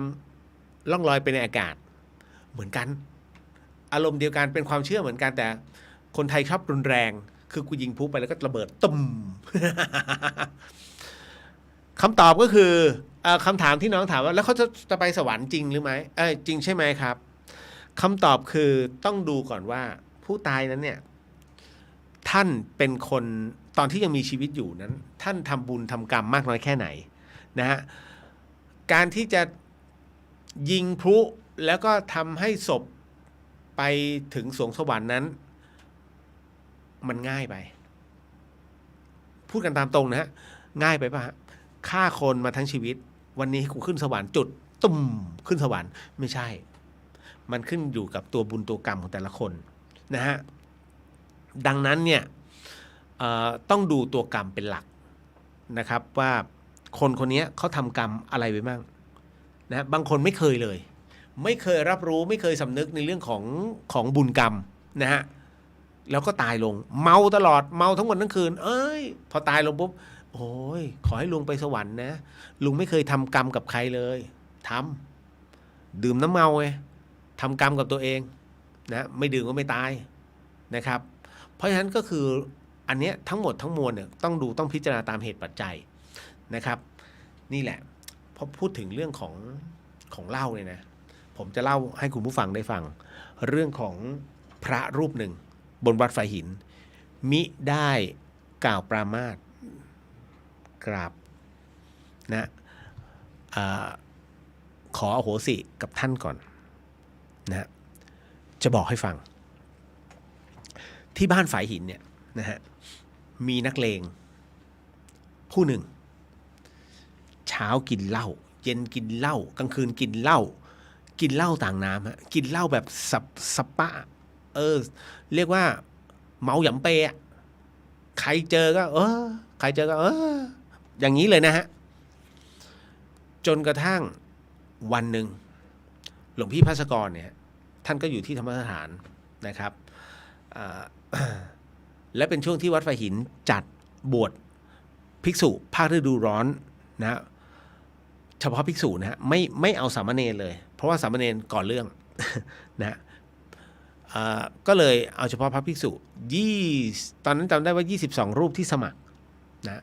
ผมเนี่ยตอนนั้นทำคอนเทนต์ให้กับช่อง9นะฮะก็ปรากฏว่าช่อง M-COT1 นะตอนนั้นก็เลยทำการอยากจะถ่ายชีวิตของพี่คนนี้เขานะตอนนั้นชื่อว่าพี่หนุ่มผมเลยถามพี่หนุ่มบวชป่ะเนี่ยพรรษานี้จะบวชป่ะแกก็เมาๆนะหัวเงี้ยแล้ว แบบหัวทิ่มบวชแล้วอย่างนี้จะบวชได้เหรอจะบวชไหมล่ะเอากล้าบวชก็นะก็กล้าที่จะนำเสนอให้แกตกลงบวชนะเฮ้ยผมก็นั่งคุยก็แกตกลงบวชบวชก็บวชผมก็ทำการทำคอนเทนต์นี่เลยฮะนะฮะทำคอนเทนต์ของพี่หนุ่มผมสัมภาษณ์ญาติแกผมสัมภาษณ์ชาวบ้านฝายหินเนี่ยนะบ้านฝายหินที่นี่เลยให้พูดถึงพฤติกรรมของผู้ชายคนนี้ทุกคนพูดเป็นเสียงเดียวออกรายการทีวีนะคุณตัดออกรายการทีวีแล้วได้รับความนิยมมากเทปเนี้ยมันเป็นคนเมาโอ้เนี่ยเมาเช้าเมาเย็นนี่มีบทสัมภาษณ์หมดเลยนะฮะจนกระทั่งวันที่ต้องบวชฮะบวชสามเณรบวชพระภิกษุภาคฤดูร้อนผมจำติดตาเพราะผมต้องถ่ายท่านนะฮะพี่หนุ่มท่านเนี้ยแกก็เมาอยู่นะตอนเช้ายังเมาคือยังดื่มแบบผมจำได้ว่าแกดื่มเป๊กสุดท้ายแล้วก็มาที่ลานโพธรรมสถานพอถึงเวลาปุ๊บก็มีคำสั่งว่าให้เปลี่ยนชุดเป็นชุดเทวดาพี่หนุ่มไปบ้วนปากแล้วก็ใส่ชุดขาวเป็นเทวดาเสร็จปุ๊บขอไปปรงผมก่อนผมก็หาดอกบัวอะไรใบบัวให้พร้อมเลยนะแล้วเราก็ถ่ายกันกับน้องไอ้เจ้าสัน2 คนเสร็จปุ๊บภาพสวยมากปรงผมเสร็จปุ๊บแกก็นั่งนิ่งๆฮะนั่งนิ่งๆเลยครับพอเสร็จจากตรงนั้นคราวนี้ให้ใส่ชุดเทวดาชุดขาวชุดนาค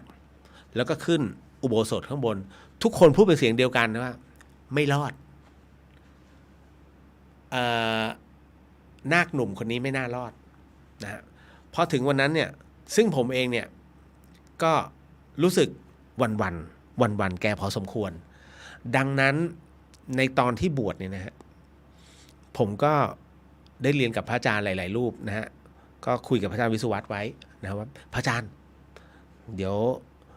คืนวันพรุ่งนี้ฮะเดี๋ยวขอนิมนต์ผมว่าจะเอาทุกรูปขึ้นข้างบนจริงๆแล้วมันเป็นสิ่งที่ผมจัดเอาไว้ให้โดยเฉพาะให้กับพระหนุ่มเท่านั้นเลยฮะเรื่องของเรื่องก็คือว่าท่านหักดิบมาคุณพ พี่หนุ่มก็หักดิบนะฮะนั่นคือการบวชเพื่อจะเลิกเหล้าแกกินทั้งวันทั้งคืนเอาจริงๆแล้วพอเสร็จปุ๊บพอบวชเสร็จปุ๊บคืนแรกผมห่วงแกมากนะฮะจำได้ว่าวันนั้นพอบวชเสร็จปุ๊บขึ้นธุดงค์เลยปักกฎบนวัดสามยอดยังไม่นอนนี่นะยังไม่นอนที่วัดฝายหินขึ้นตกดึกปุ๊บผมก็นิมนต์พระอาจารย์วิศวัตขึ้นเทศเดินขึ้นเขากันไปเลยฮะไปเทศข้างบนพระอาจารย์ก็เมตตาเทศเสร็จปุ๊บทุกรูปนั่งฟังแล้วก็มีกฎเป็นของตัวเองเข้ากรรมฐานผมเนี่ยห่วงหลวงพี่หนุ่มเพราะว่าตอนเย็นหลังจากที่คล้องพระเหลืองนะตอนเย็นเนี้ยด้วยการที่แกเป็นนักเลงหมู่บ้านแกก็ลงมาศาลามั่งตรงนั้นนะแล้วลงไปศาลาแบบศาลาถูกแล้วศาลาขี้เหล้าศาลาขี้ผมตายแล้ววะถ้าแกยกแก้วเหล้ากระดกดื่มนะสวยแล้วกู ผมนึกในใจโอ้โหอุตส่าห์ท้าแกไว้ถ้าแกหลุดก็คือพังแล้วไงก็เพิ่งจะออกจากอุโบสถมาจะไปฉลองเหล้ามันก็กระไรอยู่แต่สุดท้ายไม่ใช่ฮะแกก็เหมือนกับคุยแล้วก็สั่งพวกเพื่อนๆในหมู่อย่างนั้นเนี่ยนะฮะก็คือเพื่อนก็ดื่มไปแกก็มองแล้วก็เดินขึ้นเฮ้ยเป็นปรากฏการณ์ที่เหนือความคาดหมายผมจนกระทั่งตอนที่พระอาจารย์วิศวัตท่านเทศกำลังจะจบแล้วทุกคนแยกย้ายเข้ากรดผมก็สัมภาษณ์แกหลวงพี่เป็นไงบ้างไหวไหมก็ไหวหิวเหล้าไหมก็ไม่เป็นไรแกซัดน้ำเปล่าเนี่ย3 ขวดคือเหมือนกับไม่ให้อยากตั้งแต่วันนั้นเป็นต้นมาผมเรียกท่านได้ว่าเป็นพระเต็มที่เพราะว่าคุณผู้ฟังหลังจากแล้วท่านไปเรียนกรรมฐานพร้อมเลยนะเลิกเหล้าได้เป็นปิดทิ้งที่สำคัญก็คือว่ารุ่นท่านเนี่ย20 กว่าคนท่านคือรูปสุดท้ายที่ไม่มีวี่แววว่าจะสึกจนปัจจุบันนี้หลวงพี่หนุ่มนี่คือสิ่งที่ความมหัศจรรย์ของผ้าเหลืองแล้วก็คำสอนของพระพุทธองค์ผมยกตัวอย่างนี่คือเกิดขึ้นที่วัดฝายหินแล้วท่านก็ยังอยู่ที่วัดฝายหินท่านก็ยังช่วยงานวัดอยู่นะปัจจัยที่ท่านได้รับทั้งหมดทั้งมวลในการเทศท่านเอามาพัฒนาช่วยพระอาจารย์ท่านพระอาจารย์วิศวัตพัฒนาวัดนะฮะนี่คือผู้ที่ผมคาดไม่ถึงผมคุยกับหลายๆคนกูว่าไม่รอด โอ้ตอนนั้นสุดยอดตั้งแต่นั้นนี่ผมศรัทธาท่านมากใครจะว่าอะไรไม่สนผมเชื่อมั่นว่าตอนนี้หลวงพี่ท่านก็เต็มที่ของท่านแล้วล่ะนะจนปัจจุบันนะฮะก็น่าจะ 5-6 พรรษาแล้วมั้ง นะก็เป็นอีกหนึ่งเรื่องราวที่น่ายินดีเอาแล้วหมดเวลาแล้วนะครับแล้วเดี๋ยวไว้ต่อวันพรุ่งนี้เนาะนะฮะสาธุสิ่งหนึ่งสิ่งใดที่ผิดพลาดพลั้งไปต้องขอสิกรรมนะที่นี้ไม่ได้ตั้งใจหรือมีเจตนาก็ขอมอบไอ้สมผลบุญในค่ำคืนนี้ถวายแด่องค์พระสัมมาสัมพุทธเจ้าทุกๆพระองค์พระธรรมเจ้าทุกๆพระวริยสังฆเจ้าทุกๆพระปัจเจกพุทธเจ้าทุกๆพระอสิติมหาสาวกเจ้าทุกๆพระองค์รวมไปถึงพรหมเทพเทวดาทั้งหลายสรรพสัตว์สรรพวิญญาณทั้งหลายสรรพเจ้ากรรมนายเวรทั้งหลายทั้งปวงเหล่าสัมภเวสีทั้งหลายที่อยู่ณที่นี้ทั้งหมดทั้งมวลรวมไปถึงพ่อแม่ครูบาอาจารย์ทั้งหลายของข้าพเจ้ารวมไปถึงคุณผู้ฟังทั้งหมดก็ขอให้ได้รับไอ้ส่งผลบุญในค่ำคืนนี้ด้วยเช่นกันขอมอบไอ้ส่งผลบุญในค่ำคืนนี้ถวายแด่พระอาจารย์ภาสกรภูริวัฒโนก็ขอให้ได้รับอานิสงส์ผลบุญในค่ำคืนนี้ด้วยเช่นกันครับขอมอบไอ้ส่งผลบุญในค่ำคืนนี้ให้กับคุณผู้ฟังที่ฟัง FM 104.50 เมกะเฮิรตซ์ทั้งจังหวัดเชียงใหม่แล้วก็จังหวัดใกล้เคียงรวมไปถึงคุณผู้ฟังที่ฟังในช่อง YouTube ของวัดฝายหินและช่อง Facebook ของวัดฝายหินทั้งหมดก็ขอให้ได้รับไอ้ส่งผลบุญในค่ำคืนนี้ด้วยเช่นกันครับขอมอบไอ้ส่งผลบุญในค่ำคืนนี้ให้กับคุณผู้ฟังที่ฟังในช่องพุทธิสิทธิ์รัตนสมบูรณ์แล้วก็เรียวเดอะเฮียนแล้วก็ขอบพระคุณทุกท่านที่อวยพรวันเกิดให้ผมด้วยเช่นกันนะฮะพบกันใหม่ในวันพรุ่งนี้สาธุขออนุญาตแผ่เมตตานะฮะสัพพโรกวินิมุตโตสัพพสันตาปวาจิโตสัพพเวรมติกันโตนิปุตโตจตุวังสัพพีติโยวิวันชันโตสัพพโรกวินาสตุมาเตภวะวันตรายโยสุขีที่คายุโกภวะอภิวาทนาสีริสนิจังวุฒาปัจจายิโนจัตตโรธรรมาวัฏันติอายุวันโนสุขขังพระลังนิพพานังปรมังสุขัง